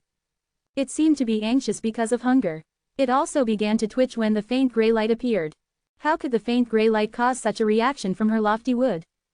Zen was also stunned, but for a different reason. The gray light was something he was quite familiar with. It was chaotic energy. Ever since Zen had activated the chaotic sea, he had replaced the life vitality with the chaotic energy. There was no application method for chaotic energy in the primal chaos technique, but since chaos created everything, it was purer and more powerful than life vitality. It was a huge benefit for his cultivation. Still, it wasn't a proper use of the chaotic energy, or was it? It was actually a careless omission by Zen's master. Even Zen's master didn't expect that someone would really succeed in cultivating the primal chaos technique. Were there cultivation methods on the use of the chaotic energy in the divine land? Clearly, there were. However, even a true god would die at a mere touch of the chaotic energy. It was what made it difficult to use. Although the true gods couldn't use the chaotic energy directly, there were two things they could use. The first were the four divine woods, and the second were the supreme chaotic weapons. Just like what the iron sword said, the four divine woods were located in four directions. They were nourished by chaos. Their 100-million-mile-long roots grew outside the sighing wall and continuously absorbed the chaotic energy. Only the divine woods nourished with the chaotic energy could support the huge divine land. The chaotic energy was immensely powerful, so there were always true gods who planned to use it. A few gifted masters were born after millions of years of study. They had succeeded in making supreme chaotic weapons using the chaotic energy as one of the materials. These weapons were formed in the chaos, so they could control the chaotic energy to some extent. One of those weapons was Lone's dark iron sword, a supreme chaotic weapon from the divine land. Although the sword was broken and its power and spirituality were much less now, it was still a supreme weapon that was refined in chaos. Thus, it was normal for it to emit faint gray light. Chapter 1340, A Ray of Gray Light. The chaotic life vitality strike wasn't a cultivation method from the divine land, or to be more specific, it wasn't a cultivation method used by some true god. A system of cultivating chaotic energy wasn't something that existed in the divine land. There weren't any chaotic energy cultivation methods suitable for true gods, in theory. However, the creation of the chaotic life vitality strike proved this theory somewhat wrong. As a supreme chaotic weapon, this dark, iron sword birthed the theurgy of utilizing chaotic energy. It also had a very bad temper. Zen had lured Lone into a trap last time in the illusion battlefield. This was already equivalent to messing with the sword itself. It had to use its theurgy to deal with Zen. He is using chaotic energy. There was a split-second pause on Zen's part. He was momentarily stunned by this sudden turn of events. His chaotic sea was becoming more viscous by the minute, and the world tree was gradually emerging from within. He had felt it for quite a while, that faint feeling of being on the cusp of a breakthrough. If he ascended to the Spirit Supreme realm, then his chaotic sea would solidify. Chaos originally existed as an aura. Zen already knew about this when he first read his master's book and saw him roaming about in the chaos. He had been gradually liquefying and solidifying chaos as he cultivated. He wondered how his inner world would be in the future. There was only one problem now, though. He really couldn't figure out why Lone had control over the chaos as well. Didn't Master tell me that nobody had managed to successfully cultivate the primal chaos technique? Even Master himself failed to practice the technique. How could Lone use chaotic energy? Zen thought to himself. I must retreat. It was a split-second decision, born out of the unsureness of the situation. The chaotic life vitality strike was amazing. Lone didn't transform his chaotic energy into life vitality, but directly fused it with the metal law.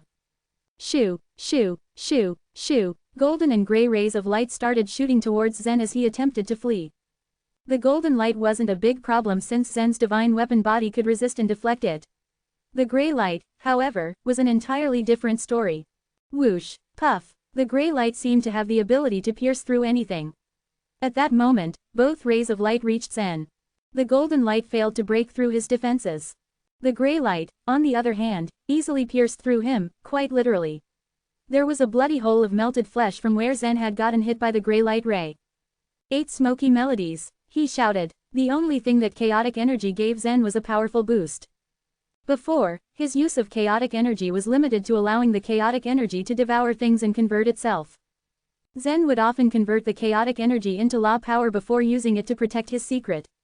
Nobody around him knew that his inner world comprised of a chaotic sea, especially since chaos was a deadly poison to all living beings in this universe. Nobody knew and nobody could even start to comprehend the possibility of his secret. Lone's sword strike had served as a reminder to him. Why did he unnecessarily transform the chaotic energy into life vitality? Why not just directly trigger the power of chaos? Zen's comprehension of the metal law reached its 5th layer, namely the metal protection. He had the ability to utilize the metal power in order to protect himself.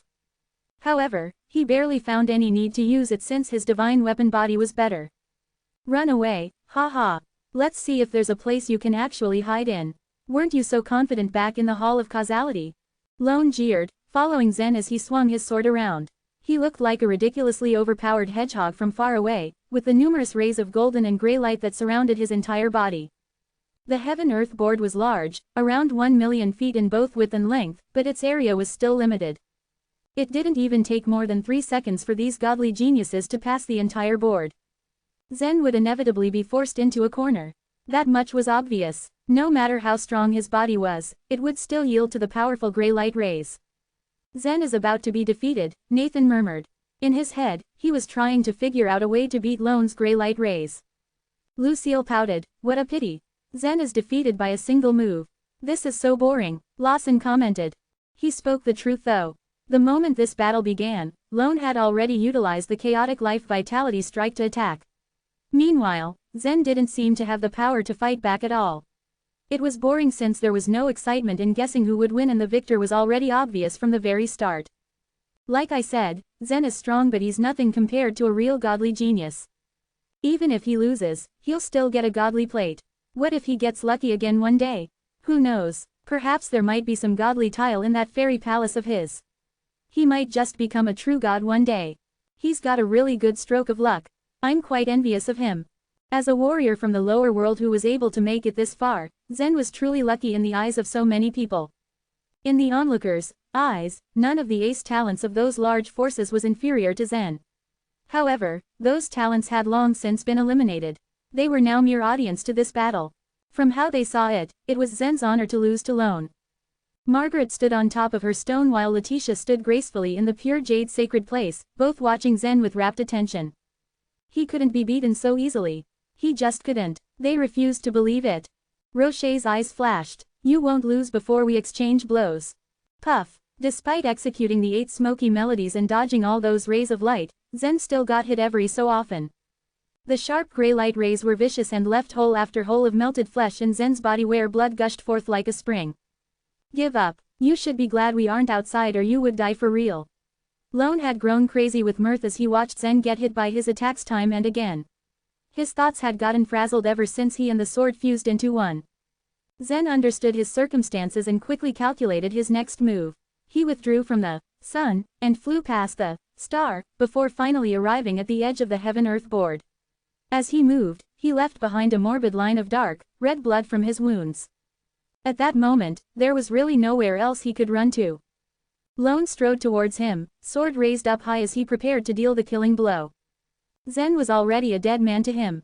There was no way his prey would be able to escape him now. Even the true gods feared chaos, let alone Zen. At that moment, Lone felt incredibly powerful, as if he was a butcher killing a chicken with an extremely sharp knife. This sword was sentient and had intelligence. It normally would not deal with Lone's opponents since the young man had to hone his own skills to be able to win against his rivals. However, this battle was a special case. The sword needed to wash away its shame of being played by Zen. It had a personal vendetta against the young warrior and it was determined to kill him in the most violent way possible. Go to perdition, Lone screamed, ready to unleash the chaotic life vitality strike again. Zen's body was already riddled with holes, and everyone was already counting on his death. However, at that moment, he raised his spear and pointed it at Lone. A smile then appeared on his face. The smile made Lone hesitate. Why would someone in such a compromised position smile? This young man most probably had some tricks up his sleeve. But what exactly were these tricks? The sword had already witnessed everything. There was no way it could be hoodwinked by someone like Zen. There was no way this battle was turning around. Lone himself didn't think that there was any secret cultivation method that could go up against the chaotic life vitality strike. It was only a few moments later that Lone would understand what was going on. A golden ray of light burst forth from the tip of Zen's spear. Lone immediately knew what it was. It was the 5th layer of metal law, condensed by life vitality. He wanted to laugh. There was no way this would be enough. If Zen wanted to resist the chaotic life vitality strike, then he would at least need to comprehend up to the metal law's 8th layer. However, after that flash of golden light came a burst of gray. Lone's eyes widened in shock as he witnessed the sight.